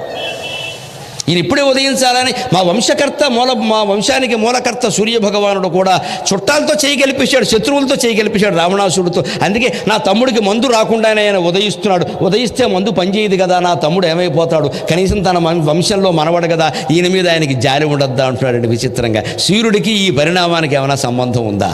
రాముడే ఇంత అమాయకంగా దుఃఖంలో పడితే మనం పడవా? ఇదండి రామాయణం, ఇదండి రామాయణం. మనం నేర్చుకోవాలి. ఆ తర్వాత ఆయన పట్టుకొచ్చాడు సంజీవకరణి, సంధానకరణి. అరుణోదయం కావగానే సూర్యోదయం కాకుండానే పట్టుకొచ్చాడు. అది అక్కడ వాసన చూపించారు, దాన్ని మందుగా ఉపయోగించారు. సుషేనుడు గొప్ప వైద్యుడు, లక్ష్మణుడు లేచి కూర్చున్నాడు. పెద్ద విషయం కాదు ఇది. తర్వాత రామరావణ సంగ్రామం జరిగింది. అద్భుతంగా జరిగింది. ఎలా జరిగింది? మొల్ల గజేంద్ర మోక్షంలో పోతన గారి పద్యంలాగా చిన్న పద్యంలో, మళ్ళీ కంద పద్యంలో రామరావణ సంగ్రామం ఎలా జరిగిందో చెబుతోంది. గిరి గిరి నభము నభమ్మును ధరణి ధరణి జలధి జలధియు, గిరి గిరి నభము నభమ్మును ధరణి ధరణి జలధి జలధి దార్కొను రీతును సురరిపుడు అసురరిపుడును దురమున ఎదిరించిరి అధిక దౌర్బల యుక్తిన్. రకార ప్రాస కనీసం ఒక 10-12 సార్లు రకారం వచ్చేలాగా రరరరరరరరరరర అని వాడింది ఆవిడ. ఎందుకంటే రకారం అగ్ని బీజం, రకారం అగ్ని బీజం. మంట పుట్టాలి, యుద్ధం కదా మంట. అందుకని గీర గీర గీర గీర గీర అన్నప్పుడు రకారం చాలాసార్లు వస్తుంది. సరిగ్గా యుద్ధం అలాగే జరిగింది. గిరి గిరి నభము నభమ్మును ధర ధరణియు జలధి జలధి దార్కొను రీతిన్ సురరిపుడు అసురరిపుడును దురముననెదిరించిరి అధిక దౌర్బల యుక్తిన్. గిరి గిరి ఒక పర్వతం మరో పర్వతాన్ని ఢీకొన్నట్టుగా, ఒక ఆకాశం మరో ఒక ఆకాశాన్ని ఢీకొన్నట్టుగా, నభము నభమును, ధర ధరణియు ఒక భూమండలం మరో భూమండలాన్ని ఢీకొన్నట్టుగా, జలధి జలధియు ఒక సముద్రం మరో సముద్రాన్ని ఢీకొన్నట్టుగా రామరావణులు ఇద్దరు ఢీకొన్నారు. అందుకే ప్రాచీన శాస్త్రాల్లో రామాయణం సహా ఏం చెబుతారంటే గగనం గగనాకారం సాగర సాగరోపమక రామరావణయోర్యుద్ధం రామరావణయోరివ. ఆకాశం ఎలా ఉంది అంటే ఆకాశంలాగే ఉందన్నట్ట. ఆకాశం అంత అనంతమైనది మరొకటి కనపడదు. సముద్రం ఎలా ఉంది అంటే సముద్రంలాగే ఉందన్నట్ట. ఆకాశానికి ఆకాశం తప్ప మరో పోలిక లేనట్టే, సముద్రానికి సముద్రం తప్ప మరో పోలిక లేనట్టే, రామరావణ యుద్ధానికి రామరావణ యుద్ధం తప్ప మరో పోలిక లేదు. అదే అనన్వయాలంకారం అంట. అంత భయంకరమైన యుద్ధం జరిగింది. దాన్ని చిన్న కందపద్యంలో మొల్ల ఎంత అందంగా చెప్పిందంటే గిరి గిరి నభము నభమ్మును ధరయు ధర ధర ధర ధర ధర ధరణియు జలధి జలధి తార్కొను రీతి. సురరిపుడు అసురరిపుడు అక్కడ వాడిన పదాలు చూడ. రిపు శత్రుత్వ పదాలు వాడింది. సురరిపుడు దేవతలకు శత్రువైన రావణాసురుడు, అసురరిపుడు రాక్షసులకు శత్రువైన శ్రీ మహావిష్ణు స్వరూపమైన రాముడు ఇద్దరు దురమున ఎదిరించిరి. దురము అంటే యుద్ధం. యుద్ధంలో పాల్గొని పోరాడారు. ఎలాగయ్యా అధిక దౌర్బల యుక్తిని పరస్పరం ఎవరి బలాన్ని వారు చూపించారు. ఇప్పుడు తర్వాత రావణాసురుడు మరణించిన తర్వాత ఒక అద్భుతమైన పద్యం రాసింది. దానికి సరిగ్గా మనకి శివధనుర్భంగం పద్యంతో అనుబంధం ఉంటుంది లెక్క. అక్కడ ఏమి రాసిందో మనం చెప్పుకున్నాం. ఆ పద్యానికి అనుబంధమైన పద్యం ఇక్కడ రాసింది. అక్కడ ఏం చెప్పుకున్నాం? కదలకు మీ ధరాతలమ కశ్యపి బట్టు ఫణీంద్ర భూ విషస్పదులను బట్టు కూర్మమ రసాతల భోగి ఢులీ కులేశులను పృథులక బట్టు ఘృష్టి ధరణీ ఫణి కచ్చప పొత్రి వర్గమును పొదువక బట్టుడీ కరులు భూవరుడు ఈశుని చాపమెక్కిడు అని శివధనుర్భంగం అప్పుడే రాముడు ఎటువంటి వాడో చెప్పింది. సరిగ్గా ఆ మాటలు మరీ విచిత్రంగా ఇక్కడ ఉపయోగిస్తుంది. సంగర భూమి రావణుడు సత్వము ధూళి ధరిత్రి గూలినన్ సంగర భూమి రావణుడు సత్వము ధూళి ధరిత్రి గ్రూలినన్ కుంగె భరంబునం ధరణి కృంగె కులాచల వర్గమెల్ల కృంగె భరంబునం ధరణి కృంగె కులాచల వర్గమెల్ల కృంగె భరంబునం ధరణి కృంగె కులాచల వర్గమల్ల వేగృంగె దిశాకరీంద్రములు వేగృంగె దిశాకరీంద్రములు కృంగె మకోరగ వంశనాథుడున్ కృంగె మకోరగ వంశనాథుడున్ కృంగె దిశాకరీంద్రములు కృంగె మకోరగ వంశనాథుడున్ కృంగె విశాకరీంద్రములు కృంగె మకోరగ వంశనాథుడున్ కృందిరి దిక్పతుల్ పతులు కృంగె వరాహము గ్రుడ్లు దేలగన్ కృంగె ఢులీకులీశ్వరుడు కృంగె వరాహము గ్రుడ్లు దేలగన్ అని సరిగ్గా అక్కడ రాముడు శివధనుర్భంగం చేస్తుంటే భూమిని పట్టుకునే ఆదిశేషుడు, ఆదిశేషుడిని భూమిని కలిపి పట్టుకునే వరాహం, ఆ మూడింటిని కలిపి పట్టుకునేటువంటి అష్టదిగ్గజాలు అవన్నీ ఎలాగ వరుసగా కూలిపోవడానికి సిద్ధంగా ఉన్నాయందో ఇప్పుడు అవన్నీ కూలిపోయాయి. రావణాసురుడు ఒక్కసారిగా నేల మీద పడగానే వాడి శరీరపు బరువుకి కృంగె భరంబునం ధరణి భూమి కృంగిపోయిందట. కృంగె కులాచల వర్గమల్ల కులపర్వతాలన్నీ కూలిపోయాయిట. వేగృంగే నిశాకరీంద్రములు అష్టదిగ్గజాలు కృంగిపోయాడు. రావణుని శరీరం బరువు భూమి మొయ్యలేకపోతే భూమి బరువును అవి మొయ్యలేకపోయాయి రావణుడి కారణంగా. అంత బలమైనవాడు శరీరం బాగా పెంచేశాడు మహానుభావుడు. బుద్ధి పెరగలేదు కానీ. కృంగె దిశాకరీంద్రములు కృంగె మహోరగ వంశనాథుడు 1000 తలల ఆదిశేషుడు కూడా భూమిని మొయ్యలేక రావణుడు బరువు కారణంగా కృంగిపోయాట. అంతేకాదు కృంగె ఢులీకులీశ్వరుడు ఆది కూర్మం కూడా కృంగిపోయిందట. కృంగె వరాహము గ్రుడ్లు పేలగన్ ఆది వరాహం కూడా నేను మొయ్యలేని భూమిని రావణాసురుడు ఇంత బరువు ఉంటాడా అన్నారు. అందుకే భూభారం అమ్మ. ఒక్క రావణాసురుడు ఇంత బరువు ఉన్నాడంటే అర్థం ఏమిటండి? మనకు తెలియక అనుకుంటాం భూమి మీద జనాభా బాగా పెరిగిపోయినప్పుడు భూభారం తీర్చడం కోసం శ్రీ మహావిష్ణువు ఉద్ధరించి మొత్తం అందరినీ చంపేస్తాడు. ఇంతకంటే తప్పుడు వ్యాఖ్యానం లేదండి. భగవంతుడు పుట్టేది జనాన్ని చంపడానక ఎలా మాట్లాడతారండి అసలు నాకు తెలియదు. తాను పుట్టించిన దాన్ని చంపుతాడండి. అయితే పుట్టించకుండా ఉండొచ్చుగా. స్పష్టంగా పురాణాల్లో ఉంటుంది. భూదేవి ఎప్పుడు శ్రీ మహావిష్ణువు దగ్గరికి వెళ్ళి నాకు భూభారం పెరిగిందని మొత్తుకున్నా ఏమందో గమనించాలి. ఒక నరకాసురుడు పుట్టినప్పుడు, ఒక హిరణ్యకశిపుడు పుట్టినప్పుడు, ఒక రావణాసురుడు పుట్టినప్పుడే అనేదండి. 7,000 కోట్ల జనాభా పెరిగినా భూదేవి అనదు ఆ మాట. మనం కంగారు పడక్కర్లేదు. మనం దుర్మార్గులం కాకుండా ఉంటే చాలు. ఒక్క రావణాసురుడు ఇంత బరువు ఉంటాడా? నిజం చెప్పండి, అసలు ఎంత వాడైనా ఇంత బరువు ఉంటాడా? ఇంత బరువు ఉంటే ముందు వాళ్ళ ఆవిడ విడాకులు ఇచ్చేస్తుంది వాడికి, నేను భరించలేనురా బాబు అని. కులాచలాలు కూలిపోయేంత, భూమి కూలిపోయేంత, ఏనుగులు కూలిపోయేంత బరువు ఉంటాడా? ఇలా చెప్పడంలో మొల్ల ఉద్దేశం ఏమిటంటే, దుర్మార్గుడు దేశానికి ఇంత బరువు, సన్మార్గులు కోటి మంది ఉన్న బరువు కాదు. సన్మార్గం ముఖ్యం, సత్ప్రవర్తన ముఖ్యం. అందుకే భూదేవి విష్ణువుని కలిసినప్పుడు నరకాసురుడు కలిసి, నరకాసురుడు ఎవరు? ఆవిడ కొడుకైనా సరే దుర్మార్గుడు సంహరించమని చెప్పింది. హిరణ్యకశ్యపుడు భారాన్ని ఆవిడ భరించలేకపోయింది. ప్రహ్లాదుడు లాంటి వాళ్ళు కోటి మంది ఉన్నా భరించవచ్చు.